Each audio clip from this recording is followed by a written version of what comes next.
Welcome to Whispers of History.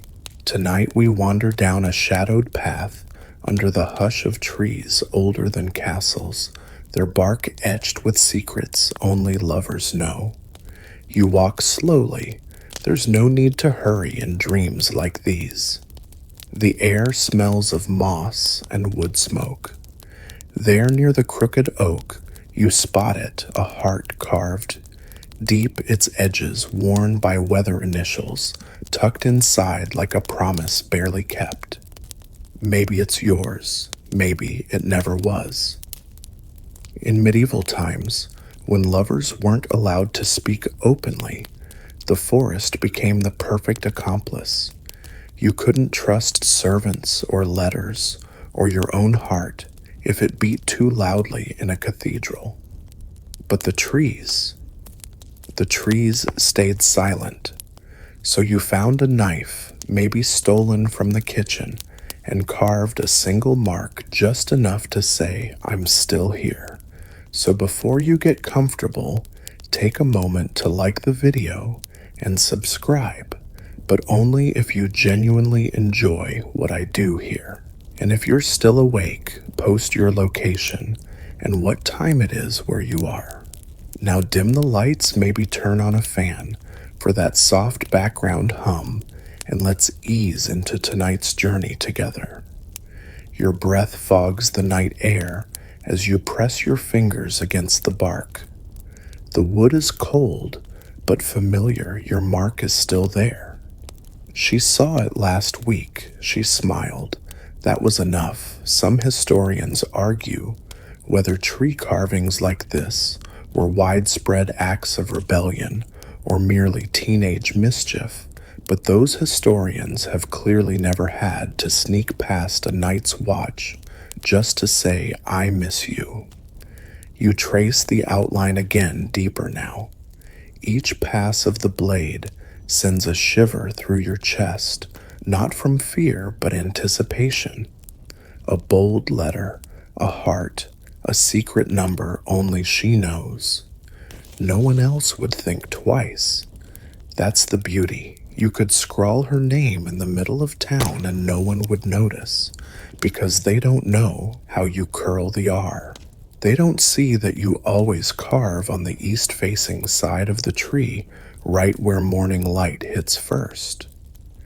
Some say these messages had spells in them, not just love notes, but protective charms to guard the bond. After all, love, especially the forbidden kind, needed guarding. One misstep and you're not just heartbroken, you're banished, disgraced, or worse.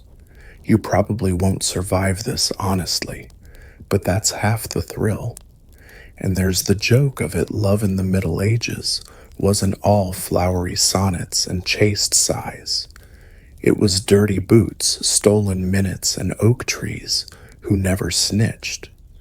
A few friars even wrote that the devil used trees as listening posts, but maybe that was just their way of saying someone saw you sneaking into the orchard too often.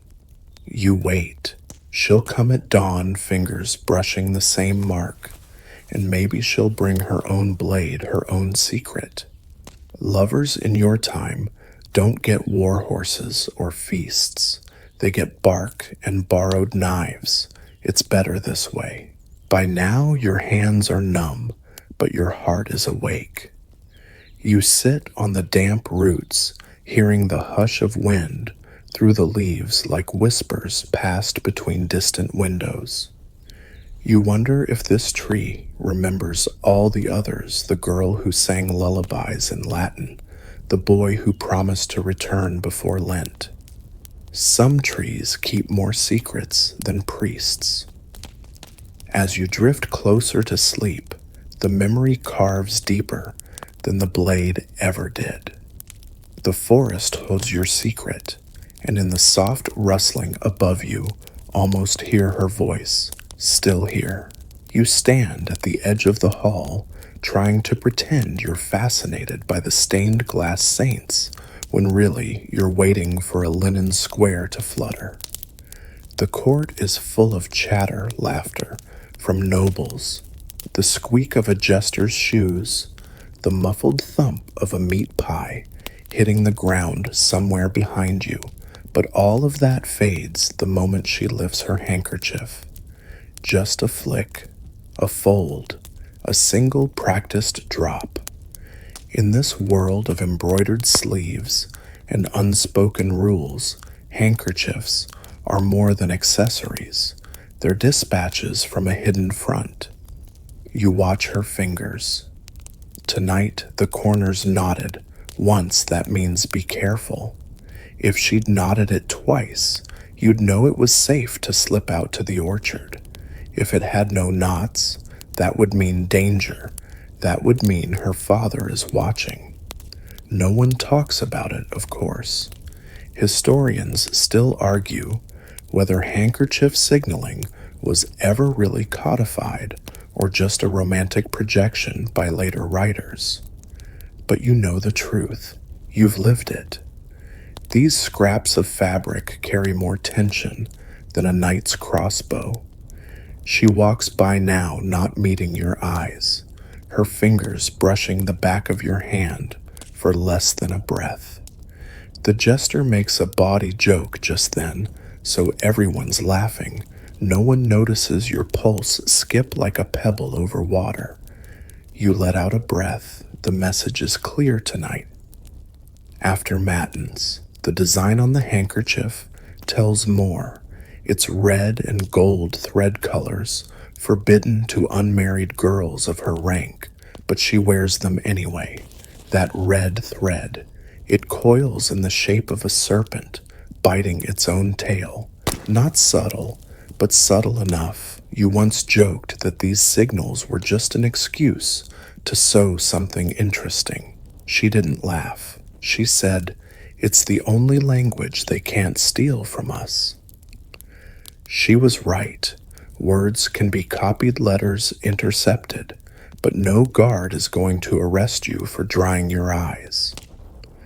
Of course it wasn't just ladies. Knights learned to use kerchiefs too.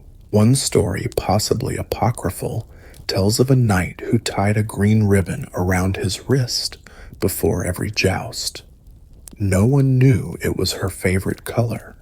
No one knew it was her goodbye. You hold the square now folded neatly in your palm. It still smells faintly of lavender. That's deliberate. Lavender signals longing. If it were rosemary, she'd be begging you not to forget her. Rue would mean she regrets everything. You've smelled rue before. It stings. People think courtly love was all about poetry and distant gazes, but that's just the part that made it into books. The real game happened in hallways and hedge mazes with cloth signals and fleeting touches. One wrong move, and your entire world unravels. But one right move, you get a secret hour under starlight. You tuck the handkerchief away just as the herald calls your name. You step forward, pretending you didn't just plan a forbidden meeting with a noblewoman who's already been promised to someone else. The court claps politely. The bishop looks bored. The jester winks at you as if he knows.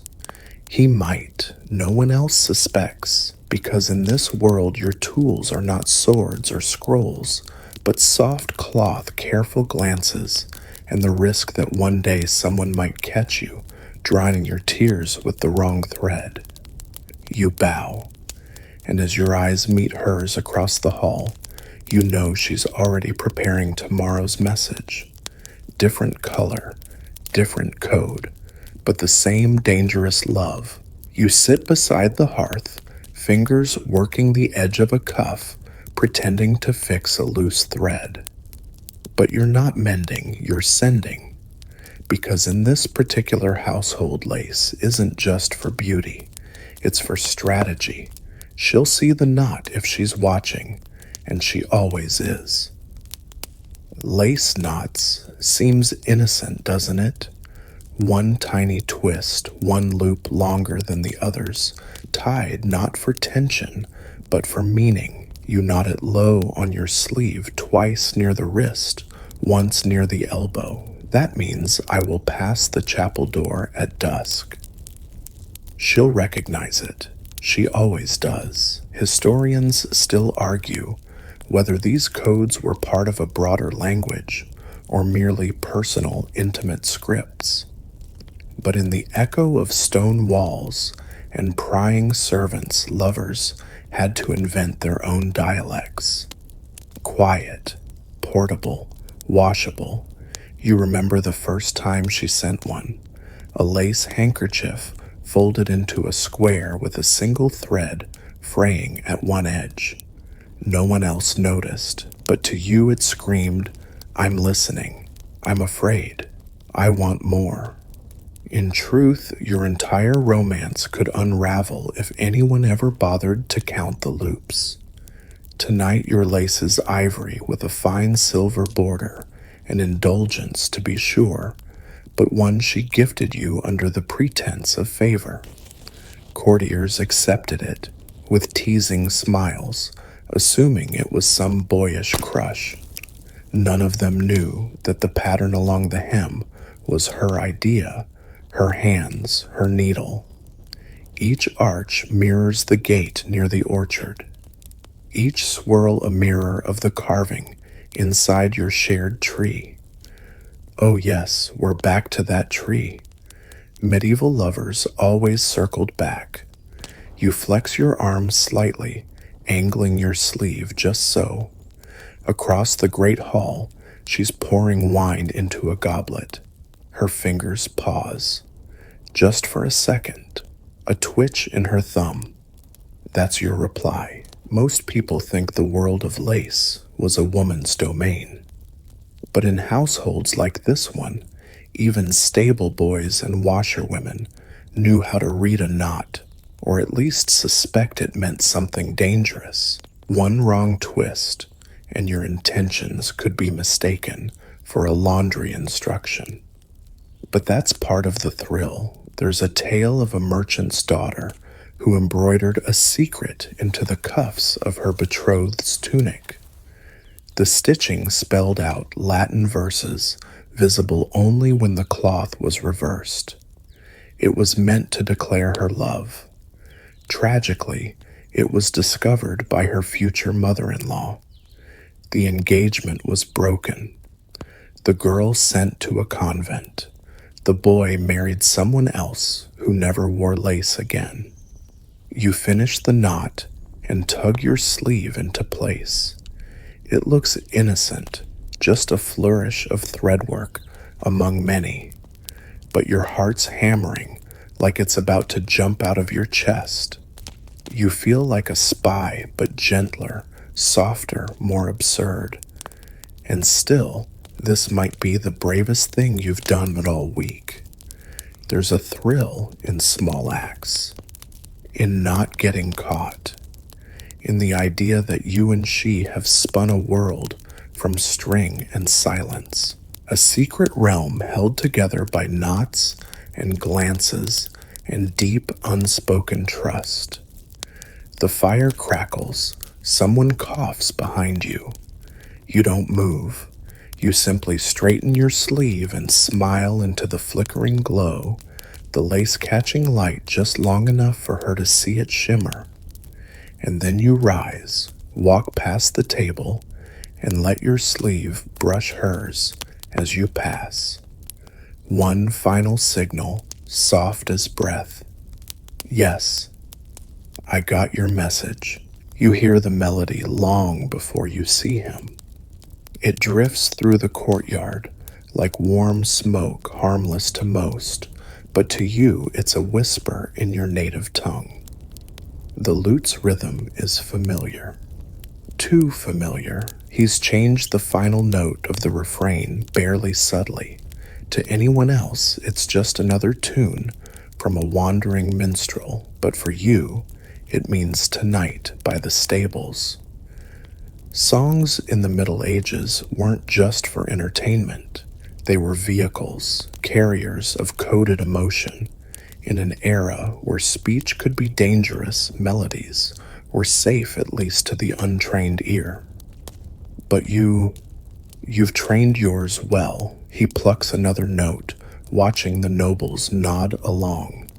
His lyrics are seemingly about springtime blossoms, but the cadence shifts just enough to tell you something's blooming elsewhere. You glance across the garden, catch her eye. She looks away too fast. That's another part of the game. Pretend you aren't playing.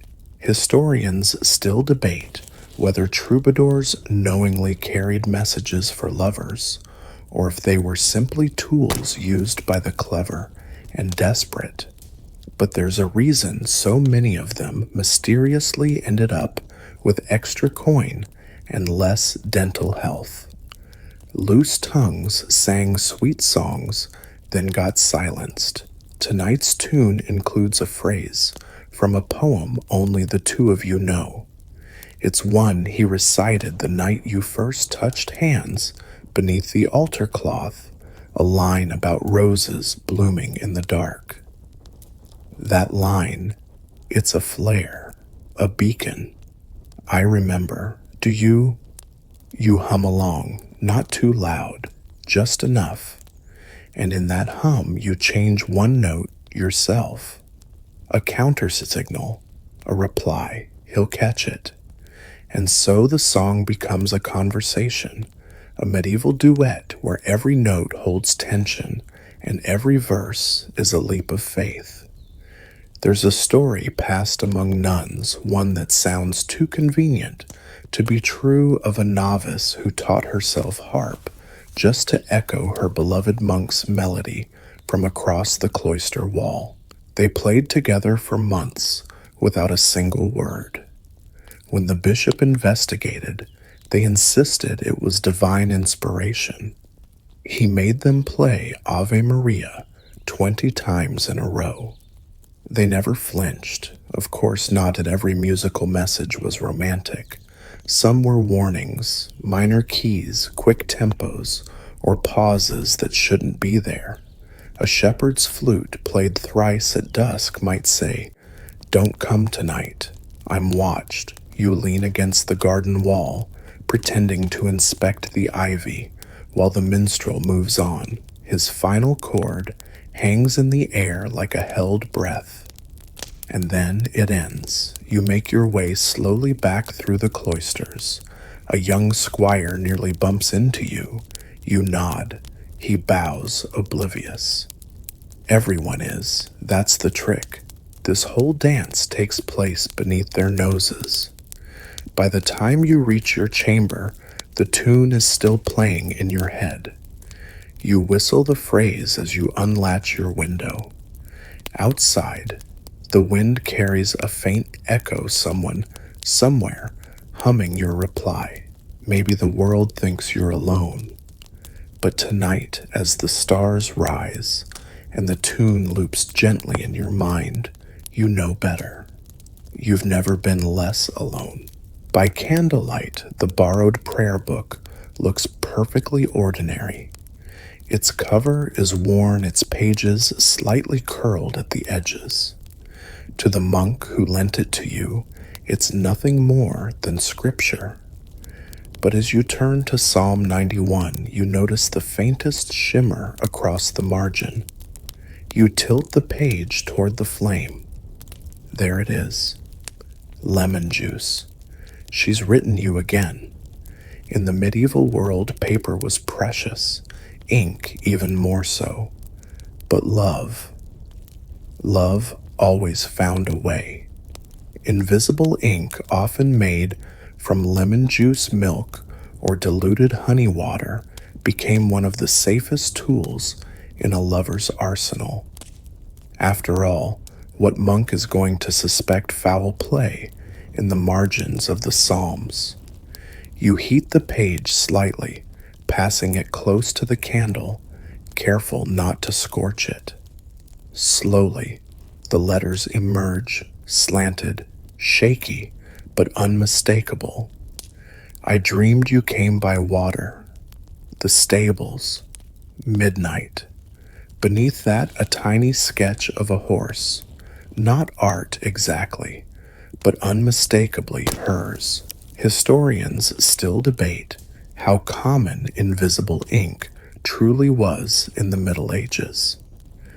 Some argue it didn't become widespread until the Renaissance. Others insist that courtly households, especially among the educated, had already developed clever ways of keeping secrets safe from prying eyes. What's clear is that the desire to say the unsayable often outweighed the risk of being caught with blank pages. You smile. She's getting bold, too bold maybe. Last time her message had been just a symbol, a rose beside a cross. But this is a full sentence. You wonder if she even tried to disguise her handwriting. You scratch your head and pretend to read the actual psalm in case someone walks in. That's the beauty of this method. Should the abbot glance over your shoulder, all he'll see is devout silence. Just one more pious soul seeking comfort in Scripture. Some say alchemists first introduced the idea of secret inks.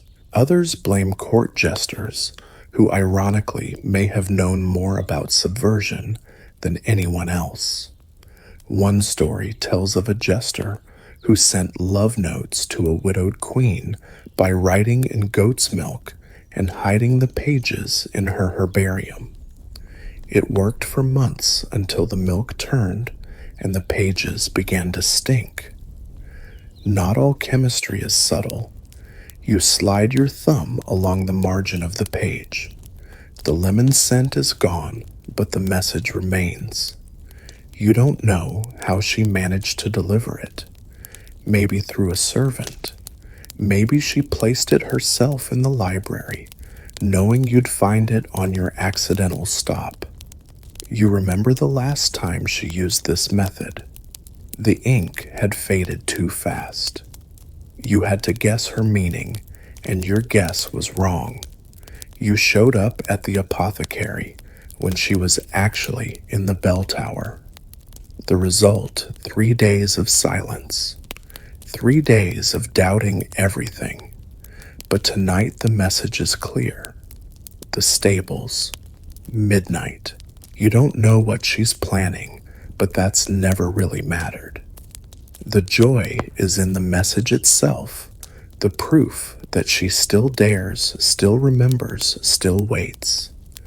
You slide the book back onto the shelf, precisely where you found it. Someone else might use it tomorrow, unaware that it once carried words delicate enough to vanish in daylight. You blow out the candle and lie back, the darkness wrapping around you like a secret cloak. The room is silent, but your mind hums with energy. The memory of her handwriting burns just behind your eyelids. Out there, in another room, she's waiting, and between you lies a kingdom of books, firelight, and pages that only speak their truth in the right hands. You walk past the herb garden, pretending to inspect the mint, but your eyes are fixed on the bundle in the basket, parsley, thyme, and rosemary wrapped with a sprig of rue. Ah, she's furious, but not enough to give up. In a world where you couldn't say what you meant, plants did the talking, and no one talked louder than herbs. To outsiders, it's a basket for soup. To you, it's a screaming match, and possibly a plea for forgiveness. You breathe in. The rosemary is sharp. Remember me. The rue, regret. And then there's time, which could mean courage or danger. Context is everything. She's always been clever with the meanings. A few weeks ago, she gave you a posy of lavender and basil. You thought it was sweet, until you remembered basil means hatred. That night you found out why. Historians still debate whether the medieval language of flowers was formalized in the same way it was during the Victorian era. Some claim it was more instinctive regional symbolic, steeped in folklore rather than codified codes. But you know from experience, if she hands you yarrow, you're in serious trouble. She walks by now, not looking at you, but you catch the twitch in her fingers. She taps her middle finger to her thumb 3 times. That's your cue. Meet behind the chicken coops. Not glamorous, but privacy is privacy. You tuck the herbs deeper into your sleeve. The scent follows you as you move like a whispered echo. You think of that one ridiculous tale about a knight who wore a clove of garlic on his belt because it was the only way his lover could safely get a message to him during Lent. Garlic, she claimed, meant steadfastness. The other knights just thought he smelled like soup. You pause at the statue of Saint Agnes. There's mint at the base freshly cut. You kneel ostensibly to pray, but lift the sprig.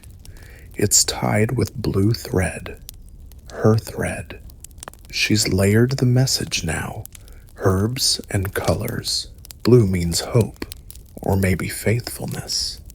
She's not over the basil incident either, apparently. She wasn't always this careful. Early on, she tried passing you notes inside fruit. That worked until someone took a bite out of one. You spent a week trying to decode a love letter with half the words missing. But now she's mastered it. You know the weight of each herb in her hand. You recognize the precise angle of the knot around the stems. She's become fluent in this silent language, and so have you.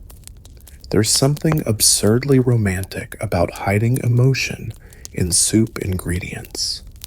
But that's love in this era, subtle, fragrant, and often a little bitter. It requires memory. It demands patience.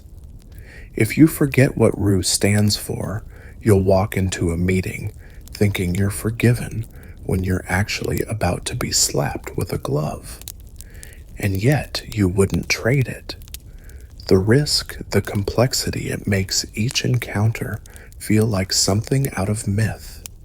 You're not just sneaking kisses, you're decoding spells. As the sun lowers behind the abbey wall, the scent of rosemary still clings to your skin. You don't need to read any more into it. The message is clear. She remembers. She regrets. She waits. And so do you. You mark the date on the wall of your chamber, not because you'll forget, but because that's how she'll know you got the message. The Feast of St. Julian. Her favorite saint, though she's never said why. Probably because no one asks. But she knows you noticed. She knows you count the days.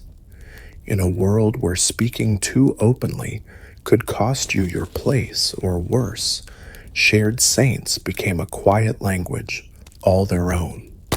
Calendars weren't just for prayers and fasting. They were maps of longing, and the feasts. They were coded waypoints. She lit a candle for St. Julian this morning. Not at the main altar, no, that would be too obvious. She lit it by the side chapel, the one with the cracked fresco and the cobwebs no one ever clears. She knew you'd be watching. Historians still debate whether medieval lovers used saints' feast days to communicate deliberately, or whether it's just coincidence amplified by later imagination. But in households thick with routine and ceremony, even the slightest deviation, one extra candle, one unusual saint, could be a scream beneath a whisper. You pass the candle later, and notice it's still burning long after the others have gone out. She used beeswax. Costly, pure. It means urgent, maybe even desperate. You wonder if anyone else saw. You remember the time she left a palm frond on your bench during Lent, technically not forbidden, but certainly strange. She timed it for the feast of Saint Dymphna, patron of secrets and hidden thoughts. You had to look her up. That was part of the message. Think about me. Sometimes you both mark days on scraps of parchment left in the library. A smudge of red on the edge means change plans. Blue means trust only the cook. You once misread yellow as fear when it was supposed to mean sunrise. That cost you 2 days and a nasty fall from the garden wall. But the saints are steady, predictable, public in name, private in use. She once fasted on St. Catherine's Day, even though she wasn't required to. You followed suit just in case it was a signal. It was. That night, a note appeared beneath your cot, pressed between 2 wafers. You sit now at the refectory, pretending to be absorbed in the sermon, but your eyes are on the wall behind the altar. The abbess has hung a new calendar, gold-trimmed stiff parchment. The date of St. Julian is circled in the faintest ink. You can barely see it, but it's there. You fight the urge to smile. There's a story of a monk and a miller's daughter who left each other messages using saints' feast days for years. They were never caught. The one year he honored Saint Sebastian by walking barefoot through snow. They say he lost 3 toes. Love apparently does not protect against frostbite. Your candle burns low now. The day is almost done. She hasn't come. But she lit that candle for a reason, and you believe in the rhythm of these shared observances.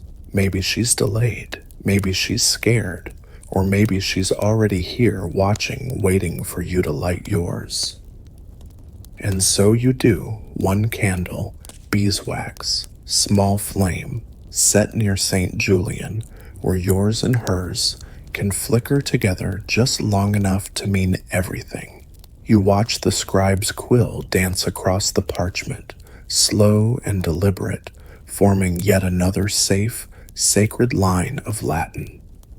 But there it is again, a flourish on the letter G that should never be there, an extra loop on the S, a dot placed slightly off-center. To most, it's nothing, just a scribe being artistic.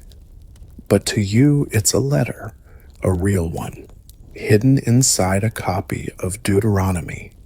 Monasteries, castles, even merchant houses in larger towns relied on scribes to copy letters, accounts, psalms, and declarations. And if that scribe happened to be sympathetic to your cause, or at least amused by your situation, they could become your most valuable accomplice. You'd found this one by accident. He'd noticed you staring at a page too long and whispered, "Next time, check the margin of the second folio. Since then, you've paid close attention."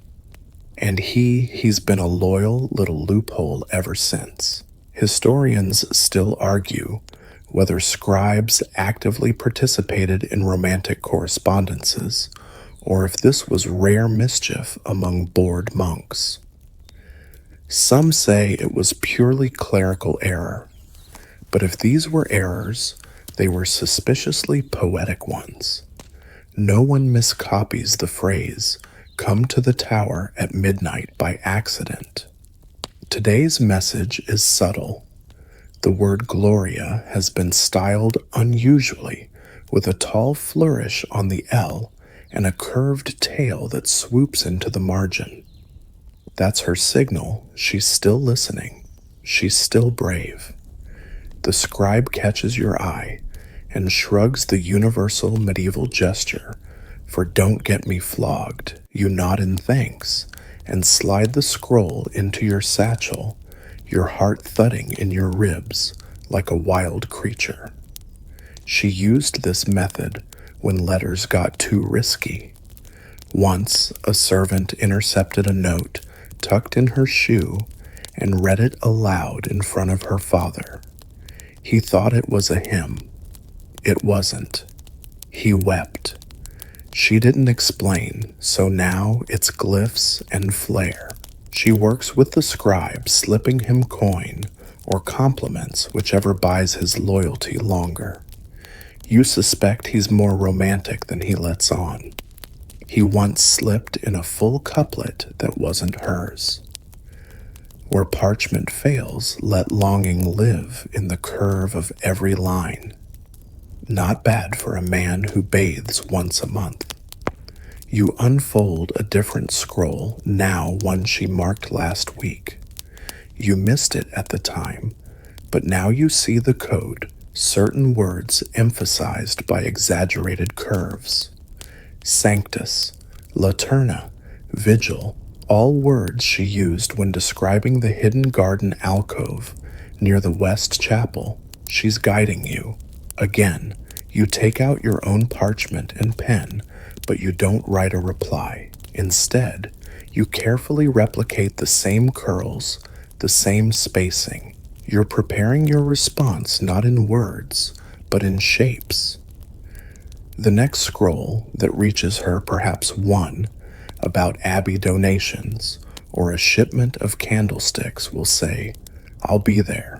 There's a legend of a scribe in Avignon who wrote entire love stories inside the decorative borders of psalters. Marginalia filled with rabbits, holding hearts, monks kissing swans, and knights dueling over roses. For centuries, scholars dismissed them as jokes. Only recently have they begun to see the patterns, the repetitions. The secret lovers immortalized in gold leaf and ink. You slip the scroll back onto the shelf, its meaning invisible to all but the two of you and the quiet, complicit hand that shaped it. As you leave the scriptorium, you nod once more to the scribe. He doesn't smile. He just dips his quill in ink and prepares the next line. You watch her stitch by the window, fingers nimble thread, sliding through linen like breath through lips. From a distance, she's just another noblewoman tending to her embroidery as expected, as trained. But you know better. She's telling you a story in thread, and you're the only one who can read it. Embroidery in the hands of a medieval woman was more than a pastime. It was voice. It was rebellion. It was ink without ink. In a world where a single whispered word could condemn a romance, a stitched spiral could proclaim devotion, stitched thorns could hint at sorrow, and a row of stars could mean meet me when the moon is high. This morning she handed you a handkerchief, a simple square ivory cloth with crimson thread, innocent on the surface. But then your fingers traced the corner, a pattern of interlocking circles stitched so subtly they almost vanished into the weave. You knew that symbol. You'd used it before. It means safe to speak tonight. Historians still debate whether medieval embroidery was truly used as coded communication or simply decorative artistry. But when one countess was executed for unseemly messages found embroidered into her nightgown's hem, you'd think someone would have reconsidered their design choices. You hold the handkerchief now, running your thumb over each design. There's a cross at the center, not the holy kind, but the stylized one she always uses when she's lonely. In the border, a sequence of petals, 4-petal, 6-petal, 4 again. That means return to the garden bench. It's their meeting spot, your meeting spot.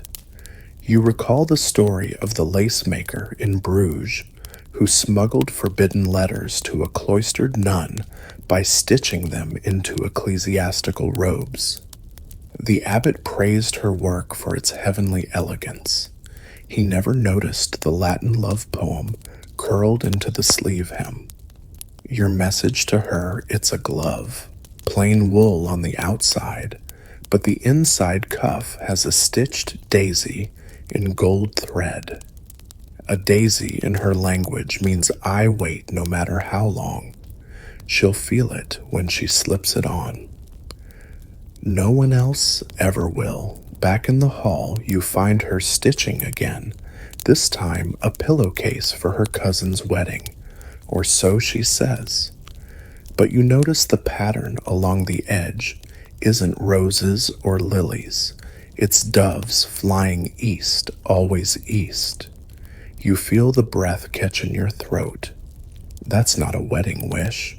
That's take me with you. And so your mind spins. Maybe it's time to go. Maybe the next message will be a design in her travel cloak, stitched in haste. Maybe she's preparing not for court, but for escape. You return to your quarters and unroll the scarf she gave you last winter. You thought it was just warm, but now you see the zigzag pattern at the hem wasn't aesthetic. It's a map, a route. The path through the orchard around the wall, past the monk's grave. She's been preparing for months. You place the handkerchief on your pillow, heart pounding with understanding. Her thread has tied your fates together. And though no word has passed between you in days, the message is clear soon. You spot him as the crowd parts near the cathedral gate's ragged cloak, crooked gait, a limp exaggerated like a bad actor playing poverty. But that's exactly the point. He's not poor, he's not lame, he's your courier. In medieval towns, beggars were everywhere, leaning against walls calling for alms, holding bowls that rarely filled. And amid those truly in need, a few served a second purpose, messengers of secrets. Who would suspect a man with tattered boots and soot-streaked cheeks of carrying the heartbeat of 2 forbidden lovers? You drop a coin in his bowl, not looking at him. That's the rule. His fingers brush yours, too rough, too firm for someone supposedly starving. The pouch he gives you is nothing cloth-wrapped bread, seemingly a gift of thanks. But the bread is hollow. You step behind a column, tear the loaf gently, and there it is, the letters tucked inside the crust, wrapped in waxed paper. You recognize her ribbon before the parchment even unrolls. 2 nights hence, before moonrise, the cloister gate, my nurse will bring her lamp. Your throat tightens. You've missed her words.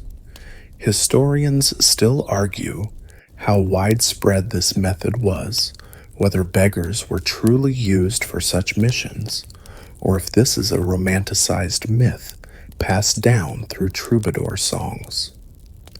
But some records suggest that unusual numbers of beggars appeared near castles before scandals erupted, and that several nobles paid extra charity to the same silent men before sudden disappearances or annulments.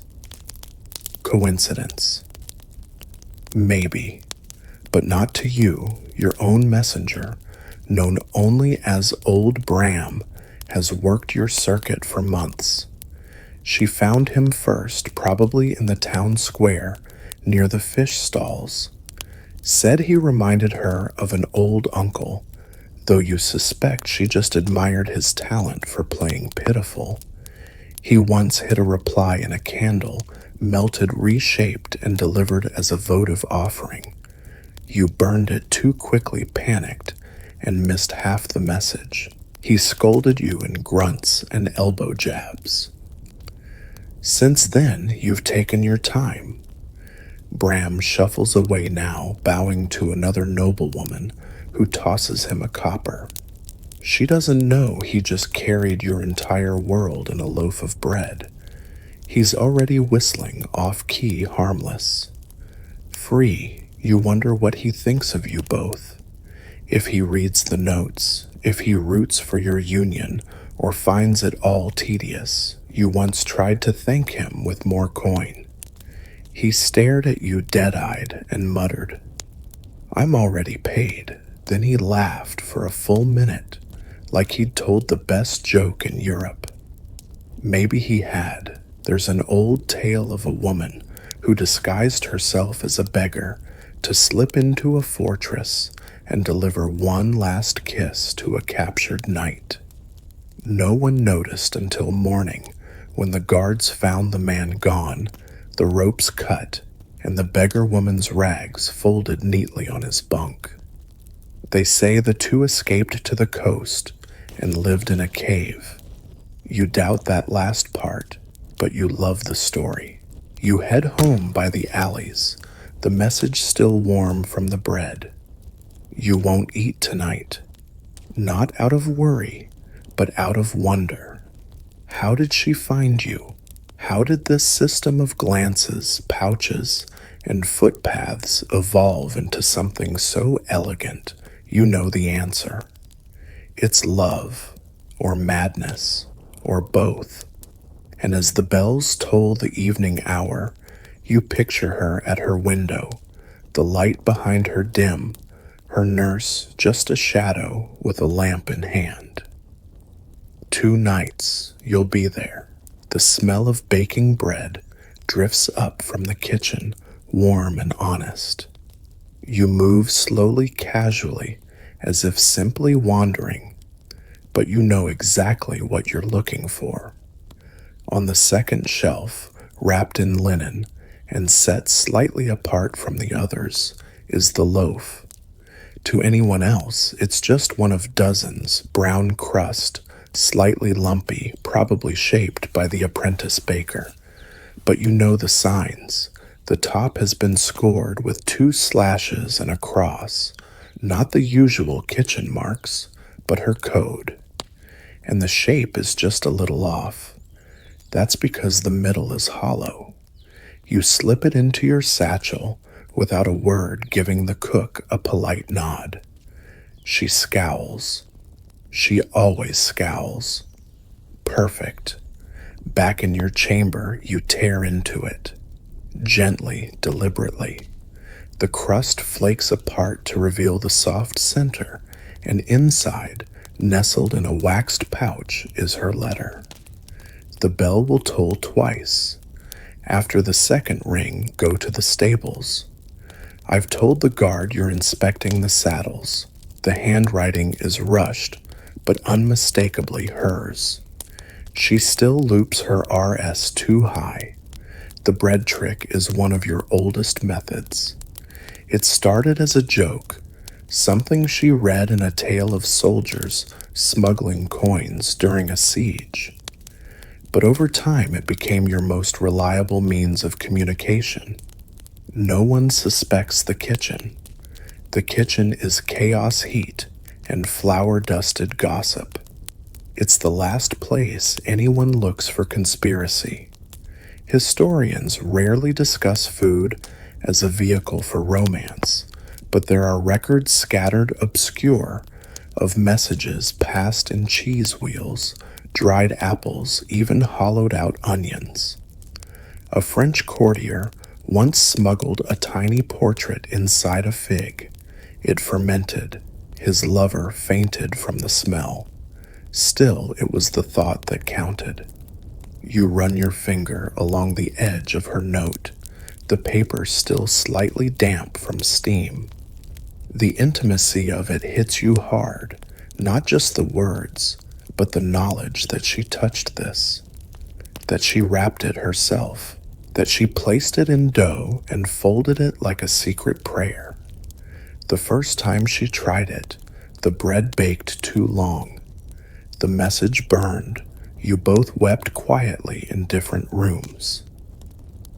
After that, she learned to shape the hollow with a metal cup, line it in wax, and bake it just until the crust sang when tapped.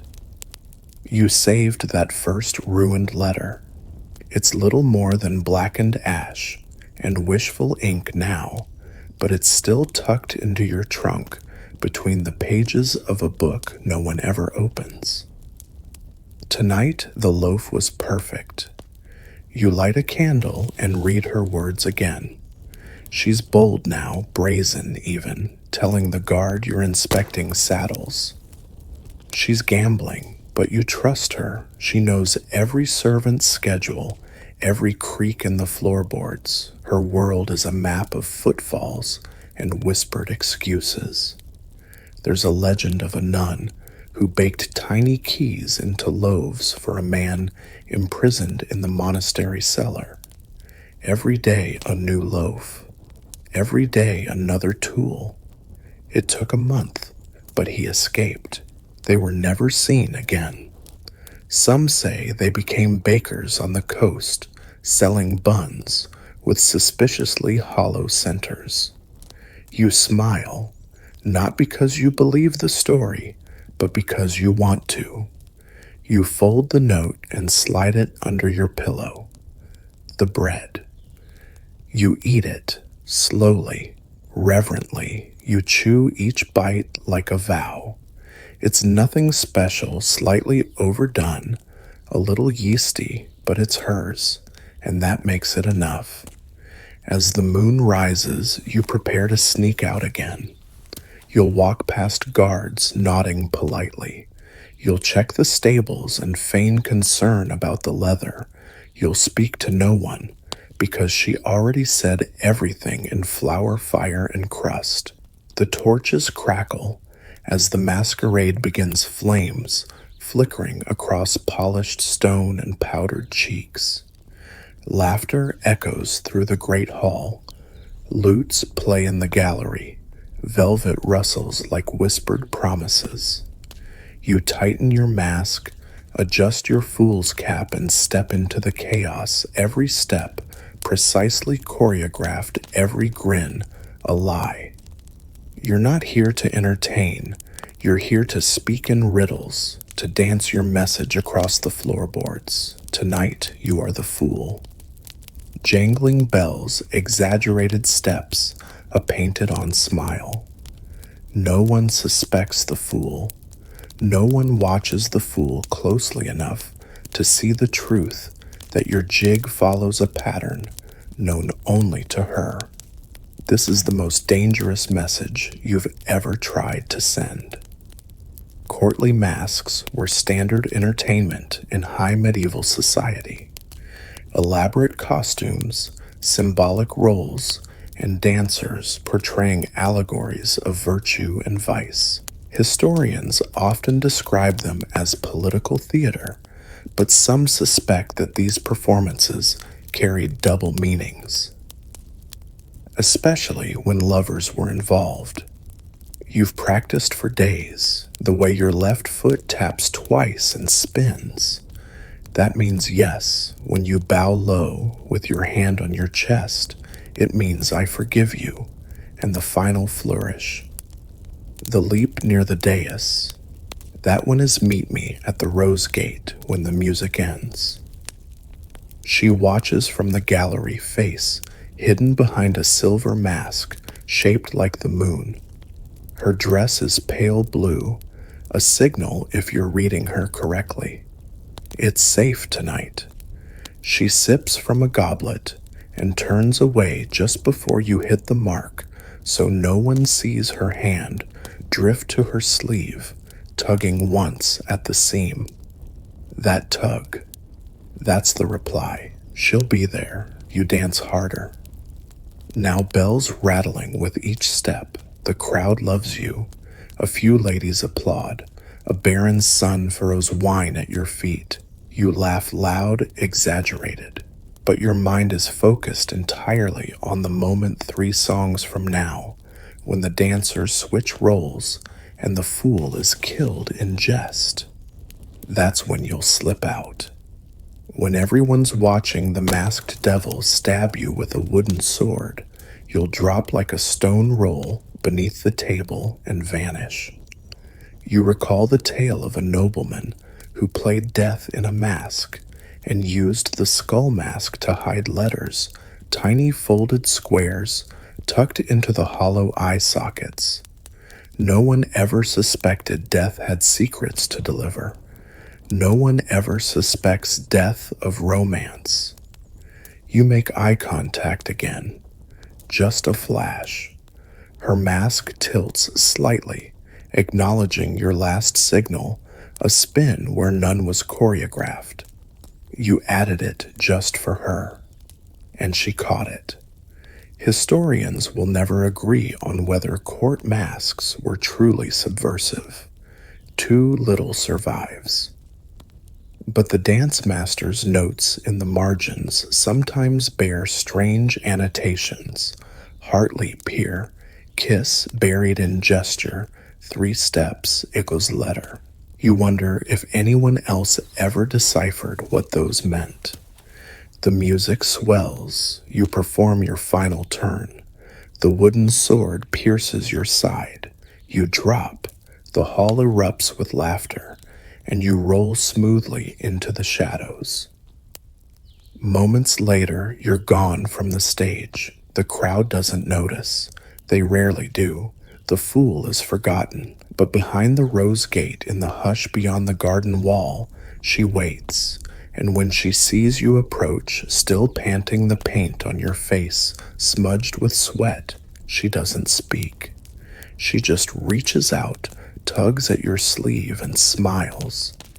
The mask continues in the hall, but here in the quiet, the real performance begins. You hold the scrap of parchment up to the mirror, squinting at the nonsense it appears to be, until the letters begin to make sense, flipped backward, inverted, like the reflection of a secret thought. Meet me where the apple tree bends moonrise. You exhale a small laugh. Of course, she's using mirror writing again.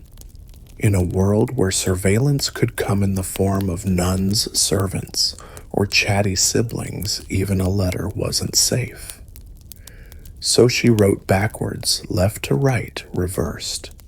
Something you'd never think to try unless you knew the trick, unless you had a mirror, and unless you were looking for it. Historians trace mirror writing all the way back to antiquity, and Leonardo da Vinci would later be famous for using it in his journals, but the idea certainly predates him. Some scholars believe that medieval mystics and alchemists used it to hide spells or forbidden formulas. Others think it was simply a clever way to keep one's thoughts one step ahead of prying eyes. But for you and her, it's a way to say I love you without ever writing the words. The note is written with iron gall ink, delicate but firm, and sealed with a drop of wax shaped into a crescent. That's her signature now, a moon. She once joked she'd sign her name in moonlight if it were thick enough. The first time she sent you a mirrored message, you nearly tore it in half, thinking it was gibberish. But then you remembered her riddle from the garden, what sees everything but says nothing. You'd answered a crow. She'd shaken her head. A mirror, she whispered, like me. Since then, you've kept a small silvered shard tucked in your cloak, lining enough to read her letters to see the truth in reverse. Tonight's note is urgent. There's a downward stroke under the last word. You've learned that means she doesn't know how long it will be safe. The apple tree, an old one that bends low enough to form a kind of arch, is your spot carved with initials you both deny carving. You fold the letter carefully, sliding it into the hollow spine of your Book of Saints. Fitting. Saints protect, saints forgive. You think of the story she once told you of a scholar's daughter who learned to write her diary backward so her father couldn't read it. When he tried, convinced she was hiding scandal, all he found were mirrored verses about birds and wind and shadows. He never realized her lover was named Shadow. There's something poetic about reversing reality to reveal the truth. You pass her in the hallway later, your steps echoing too loudly on the stone. She's holding a candlestick. Not a word passes between you, but her fingers trace a half moon in the air. A confirmation. She saw your reply, your own backward note, left under the breadbasket. You'll go. You'll meet her beneath the twisted branches where the moonlight reflects on damp grass and everything feels mirrored anyway. By then, your heartbeat will have settled. Your hands will stop trembling, and maybe for once you'll speak plainly forward and clear. But for now, the backward message is enough, because sometimes in love, what's hidden in reverse says more than what's said aloud. You run your fingers along the inside seam of the cloak, feeling for the line where fabric meets thread just beneath the lining. There it tugs slightly, a ridge no one else would notice. You press it, something crinkles. Carefully, you turn the cloak inside out. She's sewn another message, not on the surface, never that obvious, but deep in the lining stitched into the fold. A narrow strip of parchment rolled and tucked between two rows of tight practiced seams. You'll have to unpick it, but gently, so the cloak still wears the same. You smile. She's been perfecting this trick for months. In medieval times, garments were expensive, often reused, reworn, and retailored, which made clothing, especially cloaks and doublets, an ideal hiding place. Seams became safes, linings ledgers. A noblewoman could pass along any message she wished, as long as it was stitched deep enough and looked like a hem. You retrieve the knife from your boot, the one with the flat edge, and begin working the seam loose one careful thread at a time. You think of the first time she tried this, how you found a whole sleeve stuffed with petals, dried lavender, wrapped around a leaf that said, "Wait one more day." You waited 3. Historians still argue whether messages like these were common practice or isolated acts of creative desperation. But you've seen enough hand-stitched secrets to know they weren't one-offs. One knight even sewed his confessions into the collar of his surcoat. When he was killed in battle, his lover unpicked it and wept not just for his body, but for the words she'd never heard aloud. You free the parchment. It's small, just 2 lines. The east stair is unguarded. Wear the green cloak. If they ask, say you're fetching candles, your breath catches. This isn't a message for a meeting. This is an escape plan. You check the stitching again. Beneath the thread, she's hidden a silver pin, the one you gave her 2 summers ago. She wears it often, claims it came from her cousin, but now it's here with this message, a token, a trust. She's asking you to go. You swallow hard and read the note again. Every letter is neat, but the ink smudges slightly near the end. Her hand must have trembled. There's a tale half remembered from a minstrel's song of a queen who embroidered her escape route into her petticoat.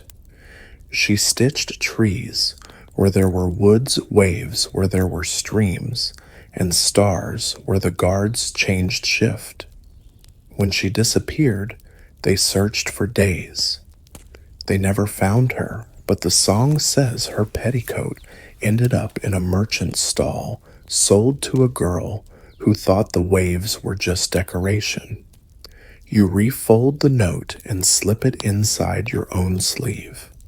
You'll memorize the words before you burn it, but you won't burn the pen. You re-sew the seam tight, invisible, practiced. She taught you how. Said a man should always know how to mend what matters. You didn't understand it then. You do now. You drape the cloak over your shoulders, the note pressed against your skin like a heartbeat. It's a strange thing to carry someone's soul so close to yours in a piece of cloth. Later, when the moon is high and the hall is quiet, you'll take the east stair. You'll wear green, you'll say you're fetching candles, and maybe, just maybe, you'll never come back. The pilgrimage is supposed to be about repentance, dusty feet, whispered prayers, and endless repetition of mea culpa. But for you, it's about her. You walk slowly, hands clasped, eyes lowered like every other pilgrim. But your steps aren't random. Every inn you choose, every shrine you stop at, every relic you kneel before, it's all mapped, all coded, all agreed upon weeks ago, with glances, nods, and one long silent farewell beneath the cloister window, because this pilgrimage, it's a cover. She travels 3 days ahead with her nursemaid and a dowry-laden cart. You travel with a band of apprentices bound for a distant saint's bones. You're just another humble soul seeking mercy, but every mile brings you closer. Pilgrimages in the Middle Ages were more than spiritual, they were convenient.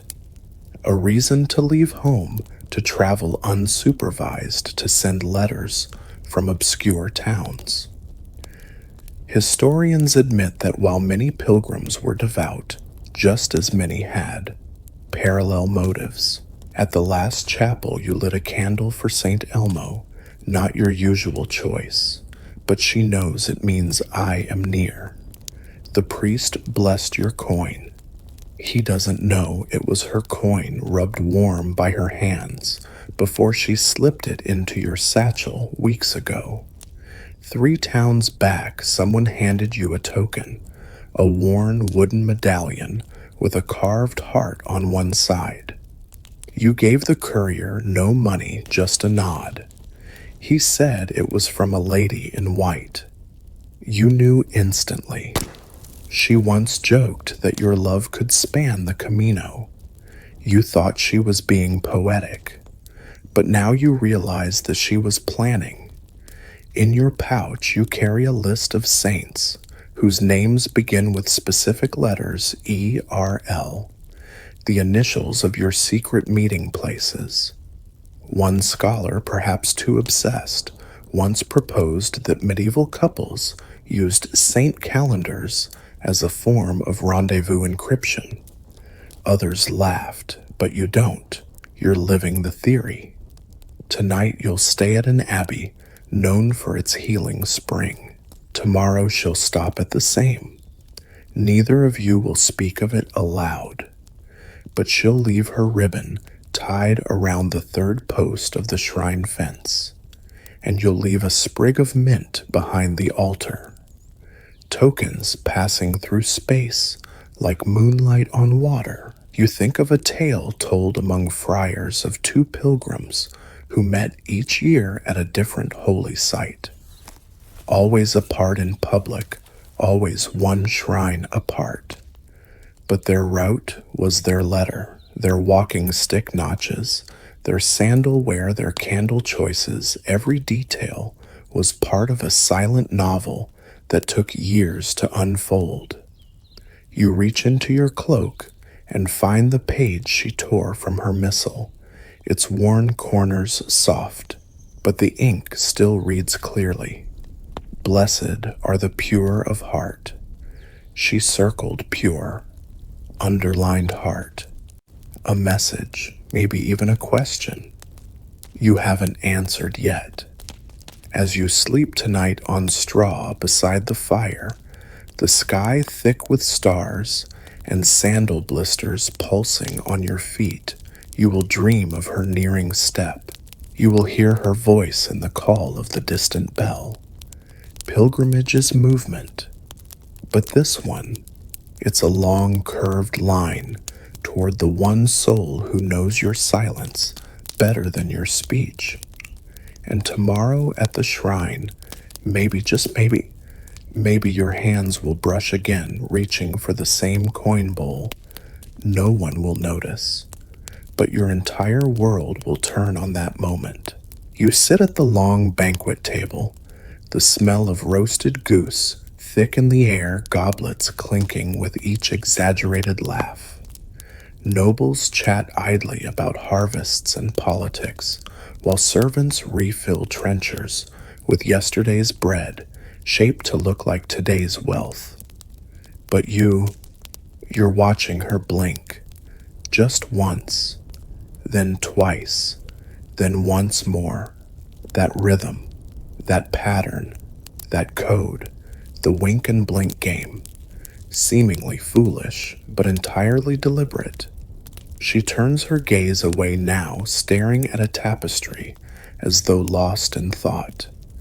To anyone else, she's bored, maybe tired, but you count again, one blink, pause, two quick ones. That means wait for me after Vespers. You nod subtly, not at her, but toward your goblet. Your hand wraps around the base and shifts it slightly. Left, right, left. A silent response, yes. In a world without smartphones, signals had to be simple, low-tech, and fast. Blink codes were a favorite, especially among girls, cloistered under a governess's watchful glare, or during formal feasts, where speaking could mean scrutiny. Historians mostly ignore these codes, perhaps because there's no record to analyze. But just because it wasn't written doesn't mean it wasn't said. It started months ago, your first shared language, after she caught you watching her carve a flower into a candle base. She blinked twice. You blinked back. That was the beginning. Since then, you've developed a whole vocabulary of eye signals. A held gaze for I'm angry, a quick flutter for I'm not alone, and the rare, barely perceptible closing of both eyes for I miss you. It isn't foolproof. You once mistook a sneeze for a declaration of devotion. Another time, she blinked furiously at a fly, and you nearly kissed her under the wrong window. But tonight her signal is clear. You lean back and pretend to stretch, tilting your head to admire the vaulted ceiling. She glances again. The blink repeats. You read it back like scripture. Across the room, a jester tumbles. No one notices your silent communion. There's a story from the Low Countries about a knight who taught his imprisoned lover a sequence of gestures using a candle flame and reflective silver plate, her blinks and shadows spelling letters that guards mistook for madness. They say she blinked I do on the day of her trial. He never blinked back. He'd been exiled. You wonder if that tale was real or just another court warning against too much cleverness. Either way, you and she have taken the risk.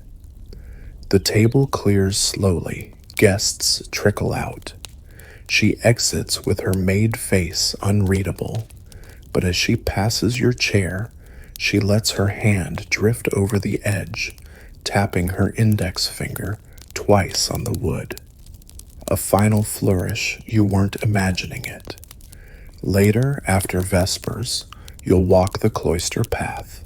She'll be waiting in the alcove behind the herb garden, beneath the statue of St. Lucy, the one with her eyes in her hand.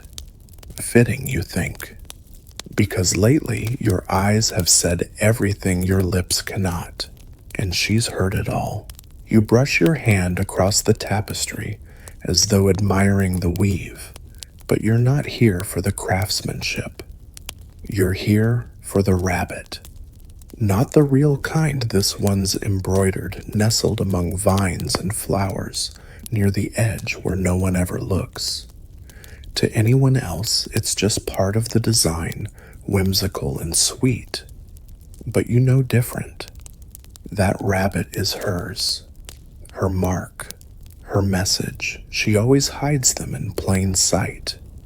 In castles, chapels, and great halls across the land, tapestries were everywhere, warming stone walls, showing off wealth, illustrating biblical scenes and allegories few truly understood. But to lovers clever enough, they became message boards. She started with small things. A unicorn stitched with a collar when you were forbidden to meet. A fox tucked behind a tree when her cousin was spying. A sparrow with a gold thread in its beak the night she stole a kiss by the well. Tonight it's the rabbit. Not a symbol of innocence as it might appear, but a memory.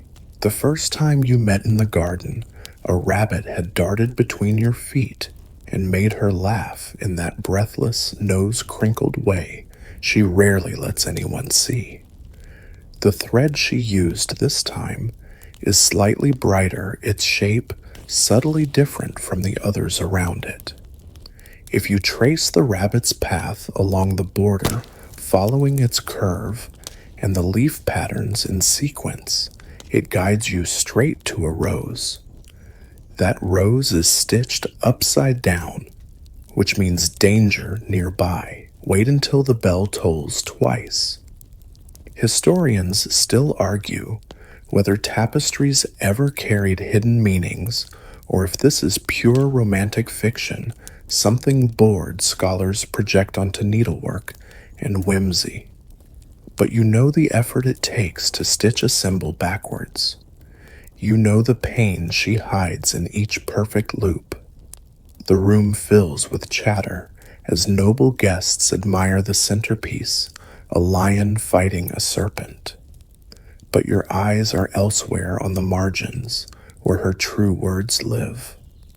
On the borderlands of pattern and purpose. She once confessed that she'd begun slipping messages into the Abbey's seasonal wall hangings using a signature stitch she called the whisper. A half knot that, if repeated in the right spots, created a rhythm. A language. You laughed at the time. Now you speak it fluently. You pull your cloak tighter and turn, pretending to leave. But your foot brushes the edge of the tapestry's fringe, and you pause only for a second, then run your finger along the bottom edge.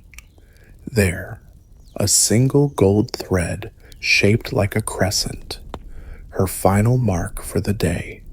She's here. There's a story from Aragon whispered among apprentice seamstresses of a duchess who embroidered her lover's name into every tapestry she commissioned, disguised in floral loops and beastly tales.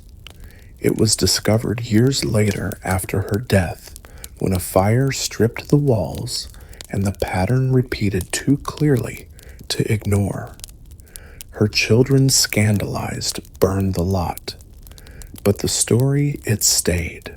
You walk away heart racing, the rabbit still in your mind's eye.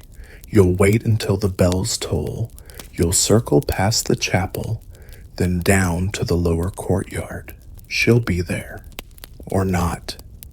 But the rabbit wouldn't lie, because in a world where words betray threads, hold firm, and tonight her needle spoke volumes.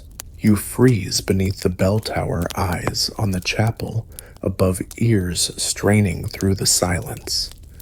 Dong, dong, there it is. 2 chimes spaced just so. To anyone else, it's the usual call, perhaps a late monk setting the hour. But you know better. That sound is hers. She's signaling. The bells of the medieval world tolled for many things: prayer time, danger, celebration. But under the right conditions, with the right people, they became something else entirely, a code. A conversation made of echoes and iron. She's used this method before, twice already. A single toll at dawn meant stay away. 3 short strikes at sunset meant come to the cloister garden. But tonight's pattern, 2 slow chimes after curfew, is a message you've been waiting for. It's safe. Historians often write off stories of bell codes as superstition or coincidence. After all, bells don't whisper, they bellow. But in communities where everything ran on rhythm, mass, mealtime, morning, people noticed when the rhythm changed. And the cleverest among them learned to dance in between the notes. You slip into the side passage just as the last vibration fades. Your footsteps echo, and you count them 10 steps to the niche, just like always. There, hidden behind a loose stone in the wall, is a small cloth pouch. You open it with reverent fingers. Inside, a ring of iron keys and a ribbon, pale green fraying at the ends, her color for trust. You breathe in the dust and candle wax around you and smile. The bell ringer, of course, is in on it. An old man, deaf in one ear, fond of sweet rolls, and fonder still of coin. You leave him little pastries sometimes. She sings him hymns when no one listens. Between the 2 of you, he's become a steady ally in a world built on suspicion. There's an old tale, probably untrue, of a bell ringer who helped 2 lovers communicate for nearly a decade by varying the rhythm of the Angelus. They fled together the night he rang 13 times. Some say he was hanged. Others claim he retired rich, having never rung a true hour in his life. You tuck the keys into your sleeve. One of them fits the cellar door beneath the scriptorium. That's where she'll be. It's not romantic, not beautiful. It smells like ink and mildew. But it's yours, your hollow secret world, where words are spoken softly and hands meet in the dark. She trusts you now with keys. And keys in this time are no small thing. They are control. They are danger. If discovered, they are proof. And proof is the most perilous thing of all. You step out of the shadows as another bell rings far off, the normal kind, the kind no one listens to. You walk across the courtyard, head down, cloak drawn close. You nod to a priest. He nods back. The bell tower looms behind you, tall and silent again. Its work is done for the night. You reach the cellar and fit the smallest key into the rusted lock. It resists, then turns with a sigh.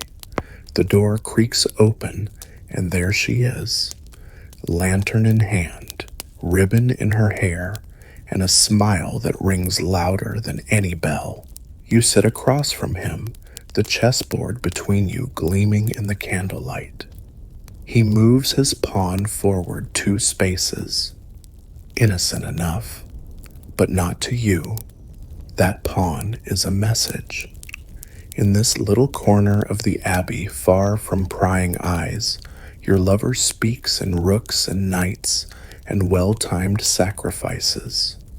And tonight, with a flick of his wrist, he's just told you, yes, I'll come. You respond with a bishop. One space, left diagonal. That means be careful. This isn't a game. Not really, or if it is, it's the kind with no winner, only escape. Chess came to Europe centuries ago, carried on the backs of traders and diplomats and soldiers returning from distant wars. By the high Middle Ages, it was everywhere, an obsession among nobles, monks, even queens. But here for you and him, it's a lifeline. The board is your battlefield, but also your parchment, because the way you both play isn't taught in books. You've turned strategy into script, carved your longings into the order of pieces and the dance between them. He slides a rook forward far too early in the game. You suppress a smile. That's not aggression. That's his way of saying, I've been thinking of you since matins. Historians rarely mention the subversive possibilities of chess. They'll talk endlessly of metaphor, war, order, power, but rarely of love. Still, some suspect court romances played out in pawn formations and queen feints. A 14th century account from northern Italy tells of two nobles who courted for years through chess matches during formal visits. They were caught only because the bishop finally learned the pattern. Your fingers hover over the knight. He once told you that when you touch the knight before the queen, it means I'm afraid. So you hesitate, then move it instead toward the center. That's your new signal. I'll be brave if you are. Across the board, his jaw clenches. He's understood. The beauty of this language is how unnoticed it remains. A servant passing by sees only two bored courtiers. A guard sees only a game stretching longer than it should. No one hears the cries behind the clink of ivory pieces. No one feels the thrill in each deliberate misstep. He sacrifices a pawn. Bold. That means I've cleared the path. You match it with a castle-side queen's move. That means meet me under the chapel arch after Compline. You recall the first time you played. You were tentative, clumsy. He took your queen in 5 moves. You nearly ended it there. But then, when the board cleared, you noticed the alignment. He'd left 3 pawns like footprints, a rook placed oddly far from the action. Later in the garden, he told you what it meant. You've left a mark on me. You never played the same again. Tonight's game draws to a close. You know you're losing intentionally. His king topples with a flick of your finger. You both stand bow politely. But the real match just began. Later, you'll walk past the servant's stare. A torch will flicker twice. That's the final sign. He'll be waiting in the archway, in the shadow, where the 2 stones meet the ones that look like clasped hands if you squint. You'll pretend not to notice him. He'll pretend to be a statue. But you'll both know every move was a step toward this. And the board will be yours again. The necklace looks unremarkable, just a simple pewter locket hanging from a leather cord, worn smooth by time and touch.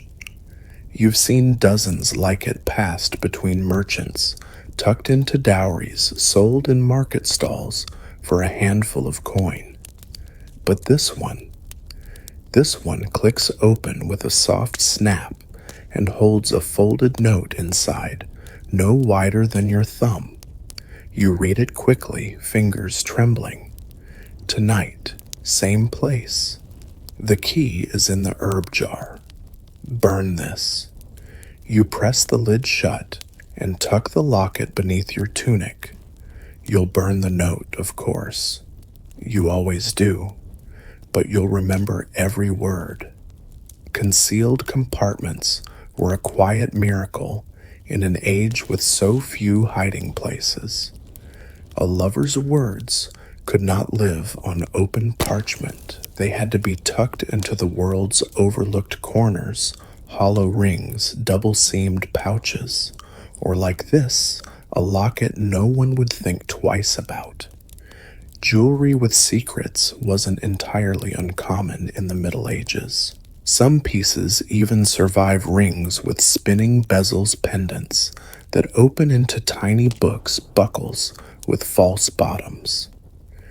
Historians call them memento containers or reliquaries, but some of them weren't holding bones or saints' hair. Some of them held names, dates, promises. You remember the first time she wore this locket. It was during a feast in late spring. Her gown was plain, her sleeves embroidered with forget-me-nots. But the locket rested high on her throat, glinting in the firelight like a challenge. She caught you staring. Later, when the hall emptied, she passed by your shoulder and whispered, "It opens. You never forgot." Tonight, her note speaks plainly. No riddles, no poems. The key is hidden. The place is the same. She's done with metaphors. That worries you more than it should. You've both used this method a dozen times. Messages tucked inside, swapped with a smile or a kiss on the hand. One time, she filled it with crushed rose petals instead of a note. You carried the scent for a week and never told a soul. You know of a tale, half legend, half warning, about a page who wore a ring with a scroll tucked beneath the stone. He used it to deliver his master's love letters to a married lady of the court. When her husband discovered the mechanism, he threw the page into a moat. The ring, it still sits in the museum at Aachen, empty. You rub your thumb across the locket's seam, feeling the notch that lets it spring open. A part of you wishes it could stay open forever, just once, just long enough to be read in daylight without fear. But that's not your world. You step into the kitchen later, passing the scullery girl and muttering about chamomile. The herb jar sits on the shelf, unassuming. You tip it, and there it is, the key. Small, rusted, shaped like a question mark. You pocket it, nod, and leave. Tonight you'll wait in the old chapel, your chapel, the one where the stained glass saint looks down with eyes forever too kind. She'll come, she always does, and around her neck the locket will swing once, with every step just heavy enough to carry hope. The confessional smells like old wood and damp stone, the scent of secrets long soaked into the grain. You kneel, fingers pressed, posture obedient. A humble sinner seeking absolution. But you're not here to confess to God. You're here to confess to Him. On the other side of the lattice, the priest clears his throat. You hear the shift of his robes, the click of his rosary beads. Speak, child. Your voice shakes not from guilt, but from precision. Each word you choose matters. This isn't just a confession. It's a conversation. I have broken a promise, you begin. I said I would stay away. There's a pause. The priest exhales but doesn't speak. I saw him again. I told myself it was a sin, but you let the words trail off. It's enough. He knows. He always knows. You first discovered this method by accident when the old abbess sent you to confession for speaking too familiarly with the baker's son. The priest, Father Elric, listened, gave penance, and said nothing. But later, he handed you a folded prayer with a single line underlined, "God forgives those who are true." Since then, your confessions have turned creative. Historians rarely mention confessionals as spaces of romance. After all, they were meant for shame, not longing. But you know better. In a world where lovers couldn't be seen together, the confessional offered something no banquet or letter ever could, privacy guaranteed by God and this priest. He's not blind or cruel or even surprised. He's tired. He knows love when he hears it even through the cracks of Latin liturgy and stuttered contrition. "I saw him again," you repeat softer. "He touched my hand. I did not pull away." You wait. Then he speaks. In what manner did he touch it? There's no sarcasm, just gentle guidance. A cue. Gently you whisper, and with great care, a pause. Would you say your soul remains untouched? You almost smile. This is the script now, a holy farce. No, you say. He touches it often, though not with hands. The silence stretches. You may recite 5 Ave Marias, he says, as always. And if you see him again, perhaps remind him that even saints waited. It's a message from him to your lover. You leave the confessional with your head bowed and your heart soaring. Outside, a friar hands you a candle, tied around it a red thread. That means he heard. He's coming. You think of that ancient tale of a woman who confessed her love for a night, every week using different sins as metaphors. One day she stopped coming. The priest grew worried. Weeks later, the night arrived instead, confessing his love in the same code. They never returned. Some say they ran. Others say they were buried in adjacent graves with a shared epitaph carved into the chapel wall. Their penance was silence. You tuck the candle into your sleeve and return to your chamber. You light it only briefly, long enough to melt the thread into wax, long enough to see the flame flicker once. A symbol of a blessing, maybe. Or maybe just a quiet rebellion. Either way, the message has been heard, and somewhere in the cloister your lover is praying your same prayer, reciting the same Ave Marias, not for forgiveness, but for courage. You open the parchment slowly, already smiling. The ink dances across the page in loops and swirls, ornate, excessive, entirely unnecessary, which is precisely how you know it's from her. The words aren't straightforward, not even close. She's buried her message inside riddles, metaphors, and puns that would make a minstrel groan. But that's the joy of it, decoding her puzzle prose, peeling back the layers until her voice whispers through the rhyme. When the moon walks backward and saints wear shoes of flame, follow the hound that hums no song, and you shall find my name. You laugh aloud, then clap a hand over your mouth. She's gotten bolder. Poetry and riddles are the oldest tricks in your book. When paper must pass hands and eyes, it has to mean one thing to the reader and another to the right reader. Her nurse reads this and sees nonsense.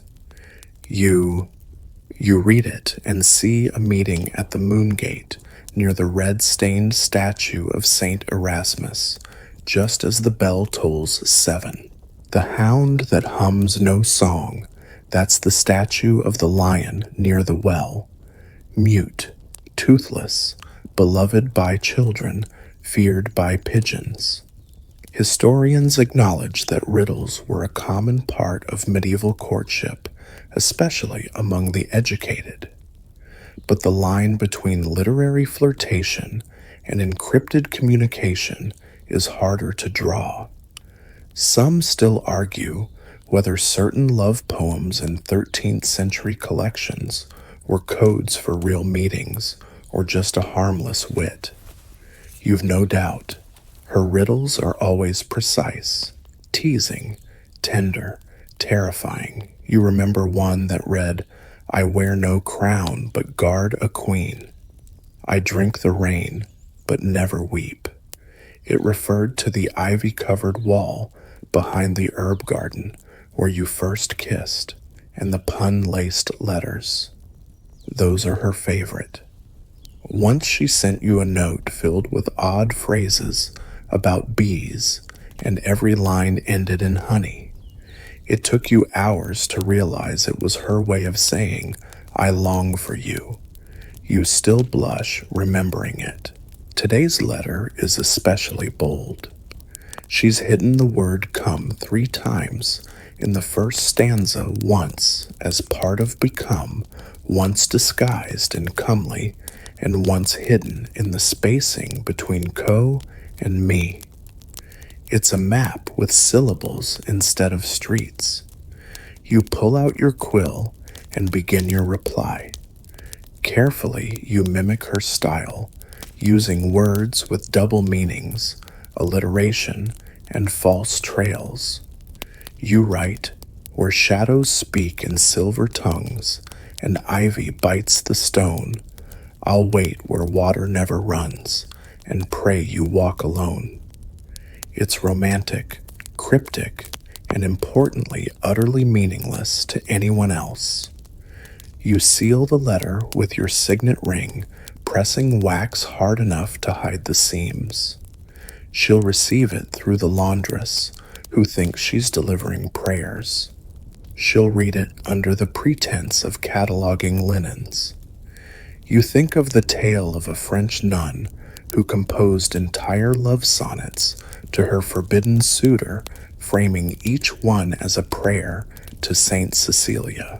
The Vatican preserved her verses for 2 centuries before a scholar realized they weren't about martyrdom, they were about longing so intense it blurred the sacred and the sensual. Somewhere, a candle flickers out.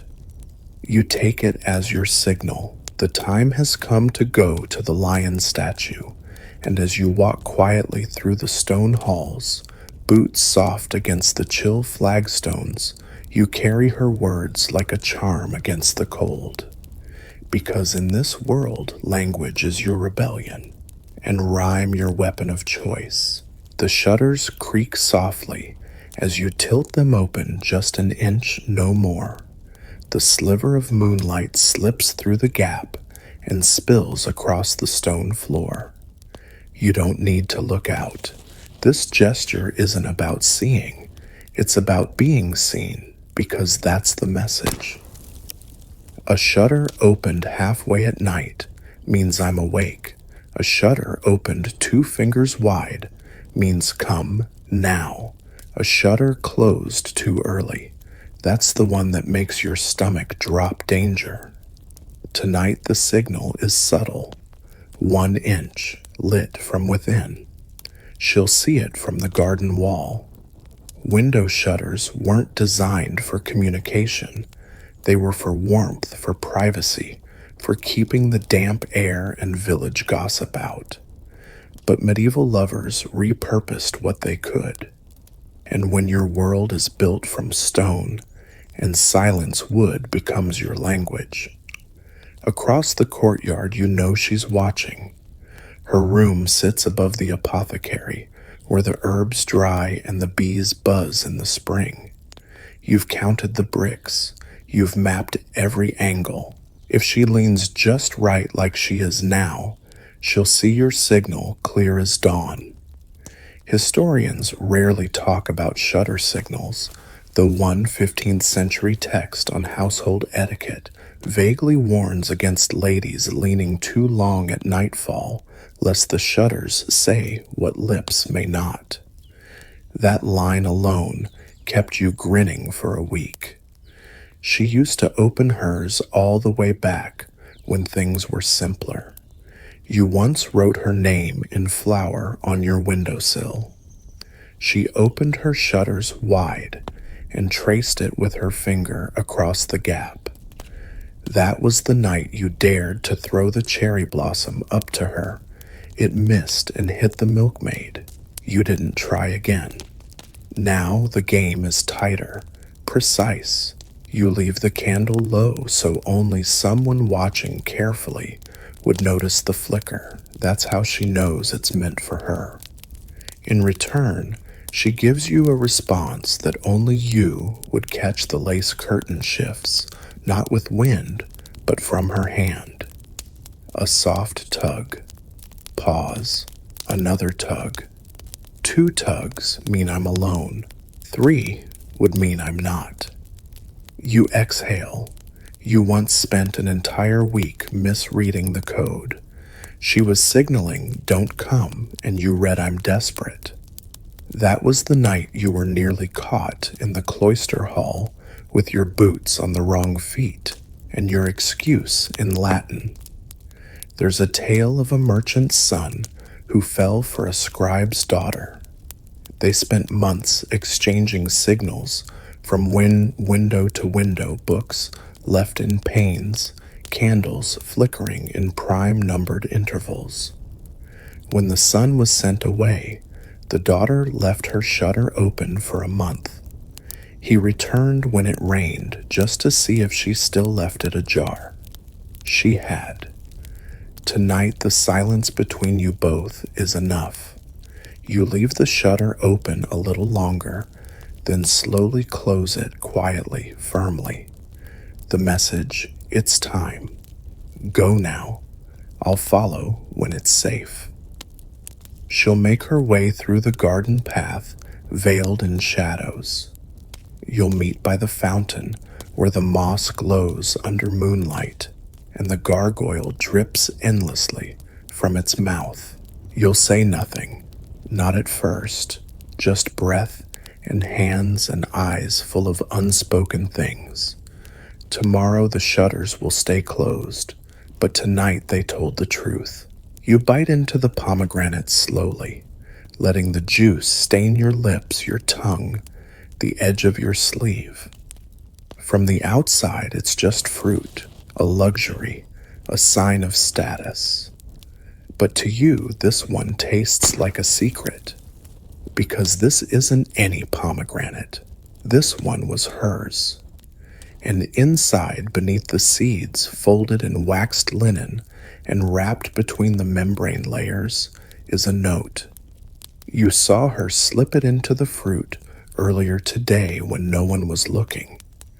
A deft movement hidden beneath a smile and a basket of offerings for the feast. You'd exchanged no words, just the look, just the pause that said, "Check the second fruit on the left."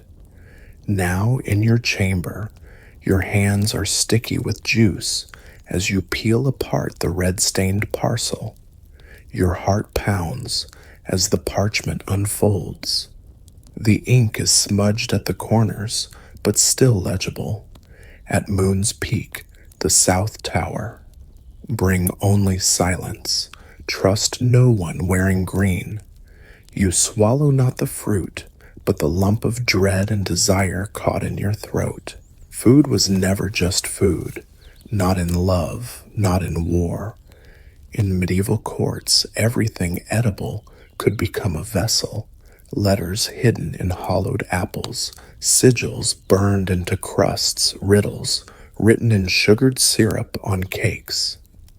A 14th century tale tells of a duke who received love poems etched into boiled eggshells. The cook was later knighted. The poet was not. This is your version. She used to send you almond cookies with letters tucked into the hollow where the marzipan folded. One time, a message was baked into a pie crust. You read it too slowly, and someone else took a bite. The cook claimed it was cinnamon. It was ink. You wrap the note in fresh cloth and slip it into your boot lining. You'll burn it later after you've memorized every word, every curl of her handwriting. You've grown good at reading her under pressure. She writes smaller when she's afraid. She uses old phrases when she's trying to be brave. The part that says, "Trust no one wearing green," that's new. You replay today's scene in your head. The steward wore green, so did the midwife, but not the scribe. That's good. You'll use him to deliver your next message. You think of an old story from Castile of a noblewoman who dyed her cherries with ground ink to hide numbers, dates, and locations. When her lover was captured, he remembered the taste, but not the code. He was executed on a Tuesday, holding a cherry stem in his teeth. You tell yourself you'll remember everything. The juice has soaked into your cuff, now turning the linen pink. No one will question it. The fruit was messy. The feast was generous. No one will guess it carried a message soaked in more than sweetness. As you wash your hands in the basin, you look out at the night sky. The moon is nearly full. The south tower waits. And so does she. You'll arrive late, as always, for safety. You'll carry nothing but the memory of her ink. And if someone in green follows you well, then you'll know she was right to warn you. Because in this world, even the ripest fruit can be the most dangerous. And the sweetest messages always stain. You pause on the stairwell, your hand brushing the fabric of your tunic, rich blue, trimmed in silver thread. You chose it carefully, deliberately, because tonight color is the message. Blue means I'm loyal, silver trim means it's safe to speak. She'll know, she always does. In a world where words could wound more than weapons, where glances were recorded, and whispers punished lovers turned to color. What you wore became your language, a language woven, dyed, and layered with meaning only one other person understood. She enters the hall minutes later, her dress a pale gold. To anyone else, she looks radiant, but to you it's a reply. Gold means hope, and the thin red ribbon tucked into her braid, urgency. You hadn't seen that in weeks. Your breath catches. Color codes in medieval courts were more than fashion. While historians may argue whether there were official meanings, personal palettes were undoubtedly exchanged in secret. Blue could mean sadness or fidelity, depending on who wore it. Green might signify luck or warning. Everything depended on your shared legend, your private key. Your code began during the feast of St. Martin. You wore gray, and she teased you for mourning. You answered, "I'm mourning not seeing you." She wore blue the next day. After that, the game began. Tonight the stakes feel higher. Her sleeves are lined with black velvet, a color she never wears unless she's watched, but the hem is lined in white. That means I'm still coming. The room is crowded with nobles, monks, and merchants, their colors clashing like banners before battle. But amid it all, she is a beacon, a symbol in motion. Every movement of her gown tells you something. She passes you near the wine table, letting the corner of her sleeve brush your hand. It's soft, cool, weighted. You look down and see it, a thin strip of green silk sewn under the lining.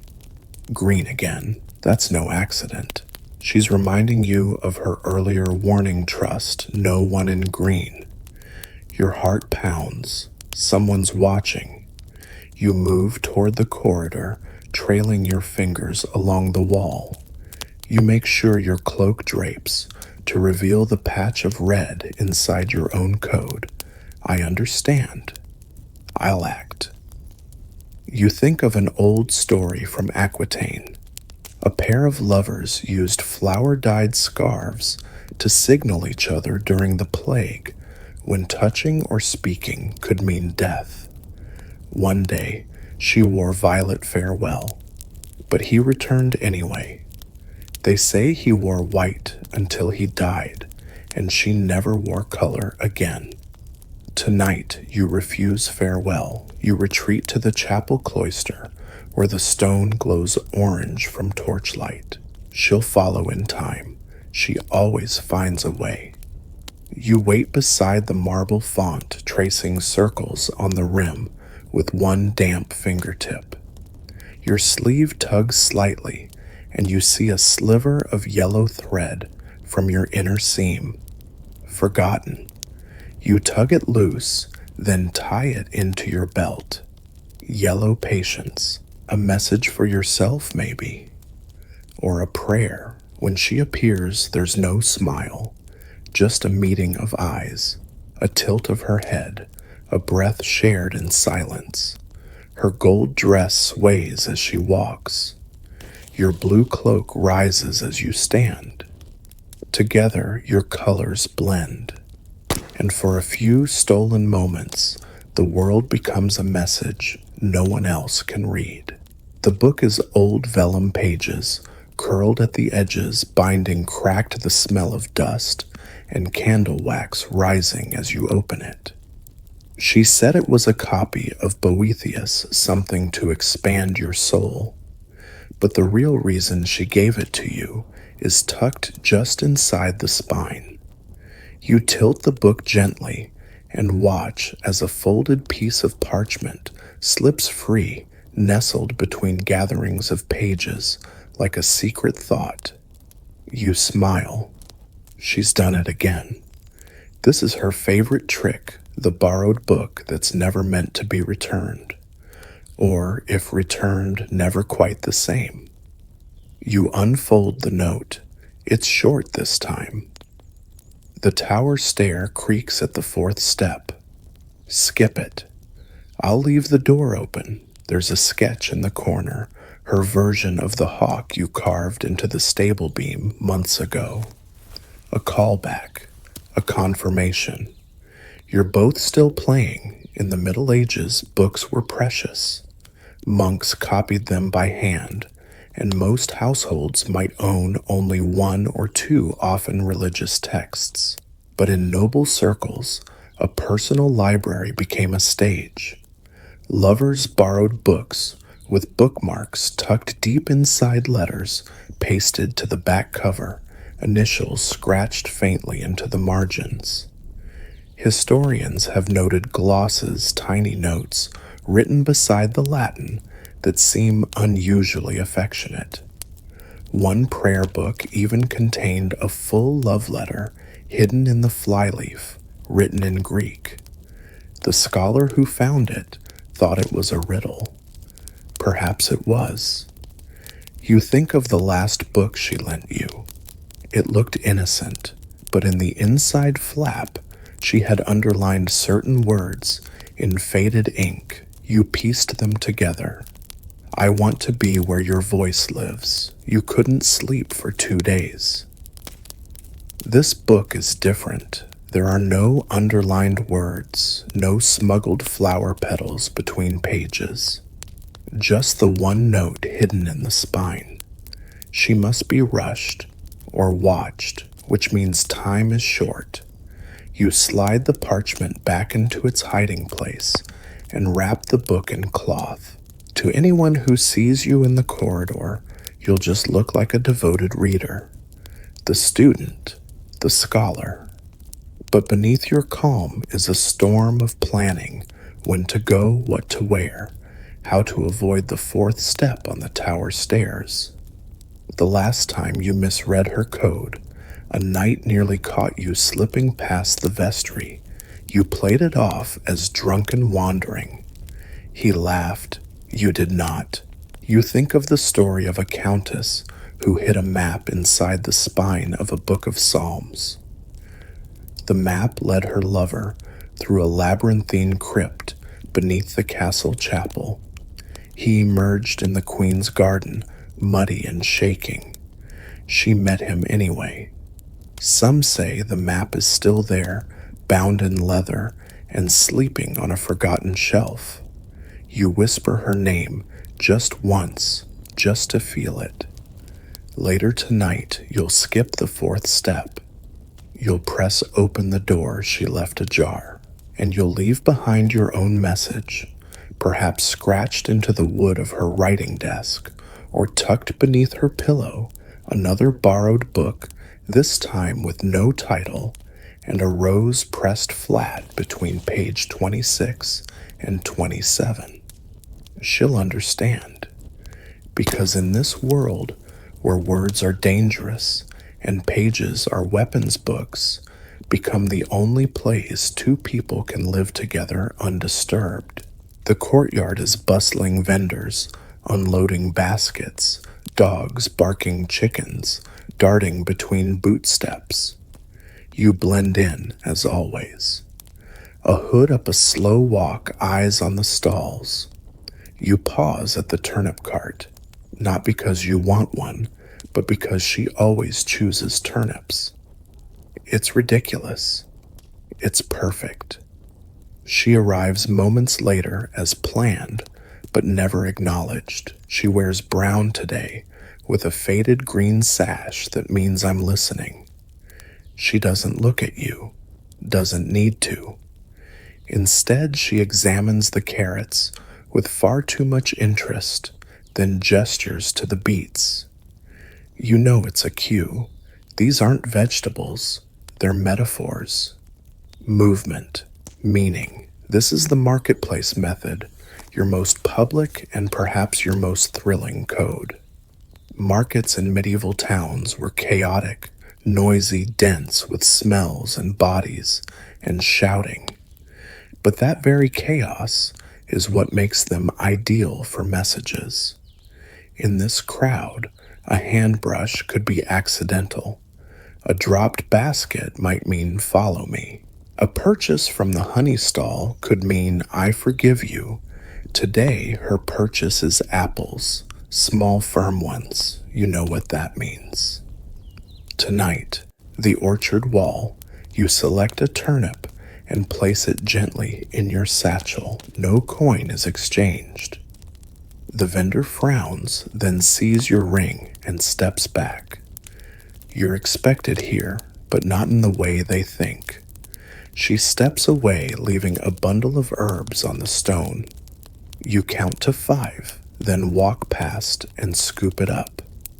Tied to the sprig of sage is a blue thread. Yes. She's saying yes.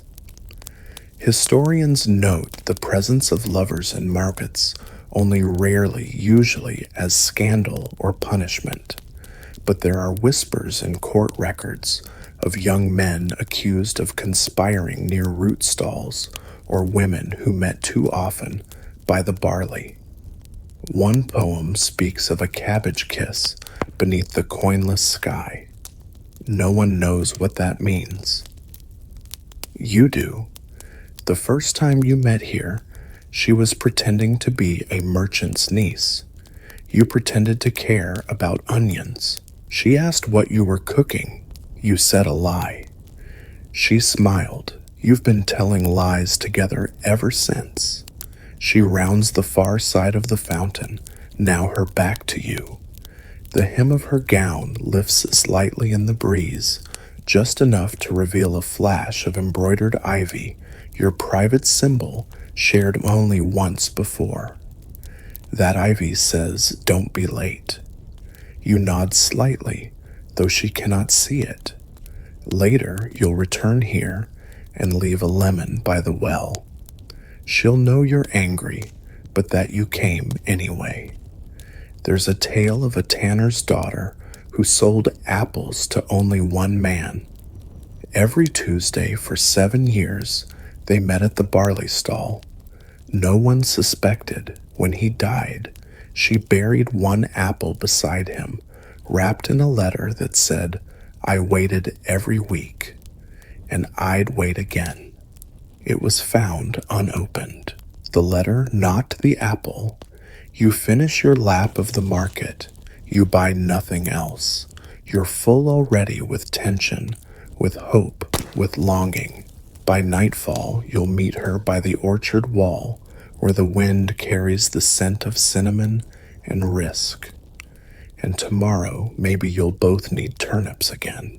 The abbey wall feels cold beneath your fingers as you pass it in the dark. You move casually, a slow walk, as if simply stretching your legs before Compline.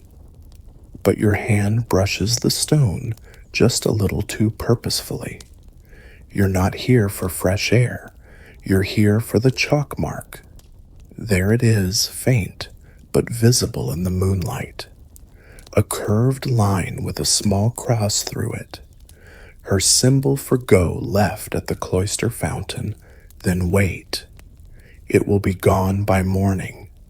A little rain, a servant with a mop, even a curious monk will wipe it away. But you've already seen it. That's all that matters.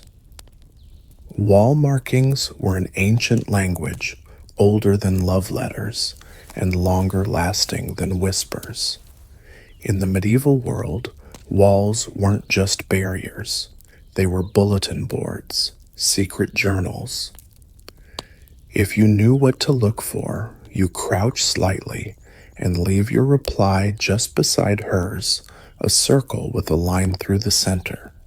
Message received. I'll be there.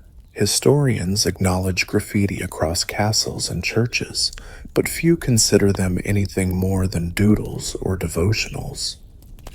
Some etchings remain even now, names, dates, crude hearts, and initials. But not all marks were innocent. Some were placed deliberately, quietly, urgently. She first used the chalk mark on the west wall, 3 dots in a triangle. You mistook it for a child's game. She later confessed it meant meet at dawn. You were 6 hours late.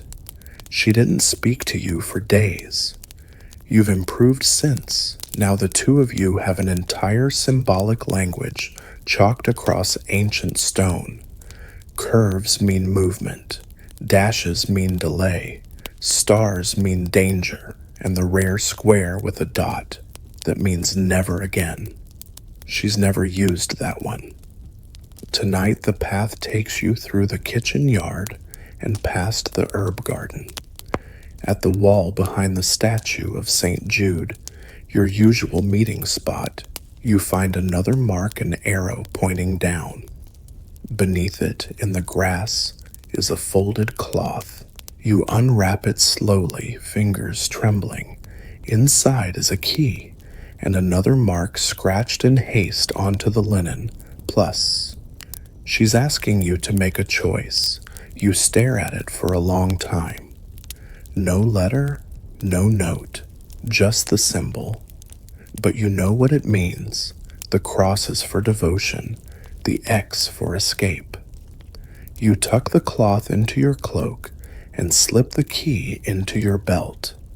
You reach into your satchel for your own chalk and mark a reply on the base of the wall, a crescent with a single dot inside. I'll follow you even if it's into the dark. There's a legend of a stonecutter's son who carved entire messages into cathedral gargoyles for his lover below. She read them daily until the bishop caught wind. The son was exiled. The gargoyles, they stayed. Some say you can still read the words if you climb high enough and tilt your head just right. You believe it. because you know how long a mark can live and how quickly it can vanish. The night grows colder. You walk away from the wall without looking back. But she'll know you were here, the chalk still fresh the message left. The silence between you, not emptiness, but the deepest form of trust. You crouch behind the gravestone, its carving faded by time, but its message still clear. Here rests Elena, faithful wife, quiet soul. You run your hand across the mossy inscription as your eyes scan the stone's base. There, etched near the bottom, almost hidden by the grass, is a new mark. A triangle inside a circle. Her signal, graveyard rendezvous, message received. Most would never notice it. But you've met here before, beneath moonlight among the dead, where the living don't dare linger long, because no one watches lovers in a graveyard, not in the dark, not where silence is expected, and ghosts are blamed for every creak. She chose this spot months ago after her nurse warned her never to be seen near the west cloister again. Try the churchyard, she whispered, eyes rolled. Only the mad walk there at night. You both took it as a challenge. Graveyards in medieval times weren't just for burial. They were gathering grounds, sanctified shortcuts, even marketplaces when the crowd needed space. But for you and her, they became the safest place to speak freely. Among bones and lichen, your love was allowed to breathe. She appears from behind a chapel pillar, veiled silent, her lantern doused. She walks slowly, measured steps, avoiding the gravel.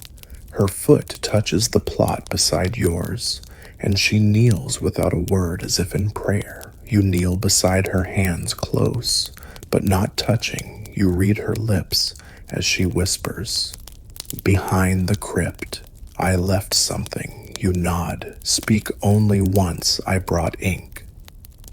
That's her reply signal. Proceed. You move behind the crumbling family crypt, where a stone slab is propped slightly open. Inside, tucked into a dry nook, shielded from the wind, is a flat tile. You flip it. On its underside, carved in haste, is a set of initials and a message, "Leave tonight." It's not a request. It's her plan. You take the small chisel from your pouch, the one she gifted you, wrapped in velvet, hidden inside a communion wafer box, and press your own mark into the stone. Just a crescent and a dot. Her favorite. Yes, she joins you crouching low, pressing a letter into your hand. Folded tight, sealed with red wax, and bound in a scrap of ribbon from her sleeve. The seal bears the saint you both adopted, Saint Agnes, protector of young lovers and wild lambs. You'll open it later, for now her hand finds yours beneath the stone. Historians don't mention graveyard codes, not in official documents. But there are scratches found in unexpected places, symbols carved in church steps, initials inside ossuary doors, crypt ceilings marred with names and dates. Too uniform to be graffiti, too intimate to be prayer. There's an old tale about two lovers who carved an entire poem together over the course of a year, one stanza per visit, behind the chapel's north wall. When she died, he finished the last line alone. They say the stone weeps when it rains, or maybe it's just the moss. You press your forehead to hers just once before you rise.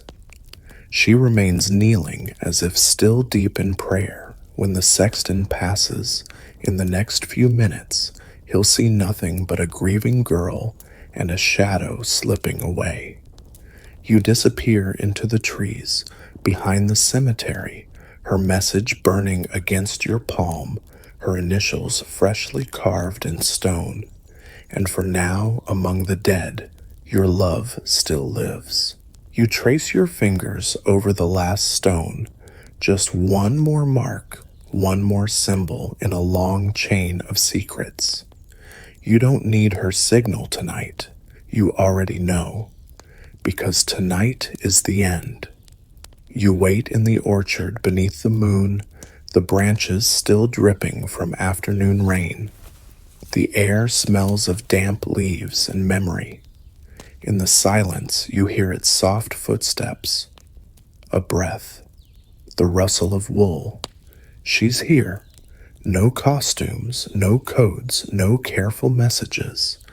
Just her, wrapped in a traveling cloak, her hair tucked beneath a hood, eyes full of all the letters she never sent. She doesn't speak. She simply holds out her hand. And you take it. You follow her down the path carved months ago with glances, gestures, and riddles. Every bush you pass has once carried a signal. Every wall once bore a chalked whisper. Every window once blinked a promise. And now all of them are quiet. Your boots crunch over the gravel that led you to her the first time. You remember the song she hummed from the balcony, the hem of the cloak she embroidered with ivy, the note hidden in the crust of bread that tasted like goodbye. But this is not goodbye, not if you keep walking. You reach the outer wall. A single torch flickers there, set crooked in its sconce, your final sign. You tilt it sideways. She nods once, then you move. You slip through the narrow gap behind the laundry shed, past the moss-covered fence over the stream that you both once called the border. And now you're beyond it, beyond the abbey, beyond the watchful eyes, beyond the need for saints and bell codes and upside-down roses and tapestry borders. You don't run, you walk, each step deliberate. This has never been about fleeing. It's about choosing. You find the cart she prepared hidden behind the copse of ash trees covered in straw and prayer cloths. You climb in. She follows. The donkey stirs, and the wheels begin to turn. No one is chasing you. Not yet. You look back once.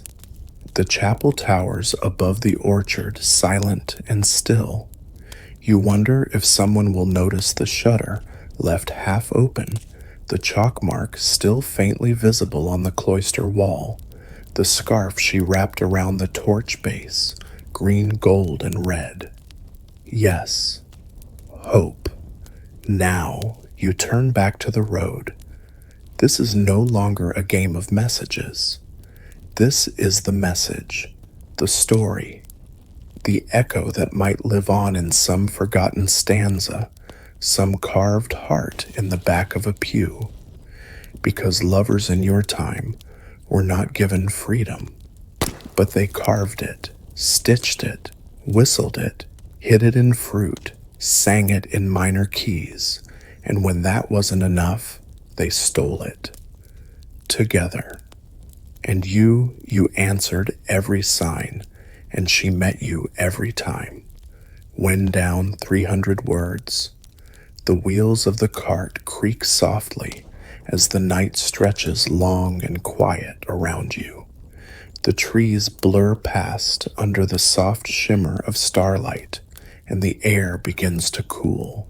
You sink deeper into the straw, every inch of your body softening after the storm of secrecy. She leans against your shoulder. Now her breathing slow, steady, like the rise and fall of an ocean you've never seen but always imagined. No more signals, no more planning, just the rhythm of her breath, the warmth of her hand tucked into yours. Behind you, The world fades, the stones that held your messages, the books with double meanings, the curtains that whispered yes, they remain where they were unchanged, but their silence now speaks something new, peace. You feel it settle into your chest like a lullaby. No alarms, no midnight flights, just the slow, gentle hush of safety at last. Up ahead, the path turns to mist. You don't know where it leads, and for the first time in many months, that's all right. Tonight, there are no codes to crack, no riddles to solve, no bells to count. Just the hush of hooves on dirt, the blanket over your shoulders, the scent of apples, and the whisper of her voice when she finally says your name, not in a riddle, not in ink, but aloud, and that somehow is the quietest sound of all. Sleep now, traveler, you've made it. The message was delivered, and you were loved. 300 words. The wheels of the cart creak softly as the night stretches long and quiet around you. The trees blur past under the soft shimmer of starlight, and the air begins to cool. You sink deeper into the straw, every inch of your body softening after the storm of secrecy. She leans against your shoulder, now her breathing slow, steady, like the rise and fall of an ocean you've never seen, but always imagined. No more signals, no more planning, just the rhythm of her breath, the warmth of her hand tucked into yours. Behind you, the world fades, the stones that held your messages, the books with double meanings, the curtains that whispered yes, they remain where they were unchanged, but their silence now speaks something new. Peace, you feel it settle into your chest like a lullaby. No alarms, no midnight flights, just the slow, gentle hush of safety at last. Up ahead, the path turns to mist. You don't know where it leads, and for the first time in many months, that's all right. Tonight there are no codes to crack, no riddles to solve, no bells to count. Just the hush of hooves on dirt, the blanket over your shoulders, the scent of apples, and the whisper of her voice when she finally says your name, not in a riddle, not in ink, but aloud, and that somehow is the quietest sound of all. Sleep now, traveler, you've made it. The message was delivered, and you were loved. Word count 1286 plus 305 equals 1591. Wes.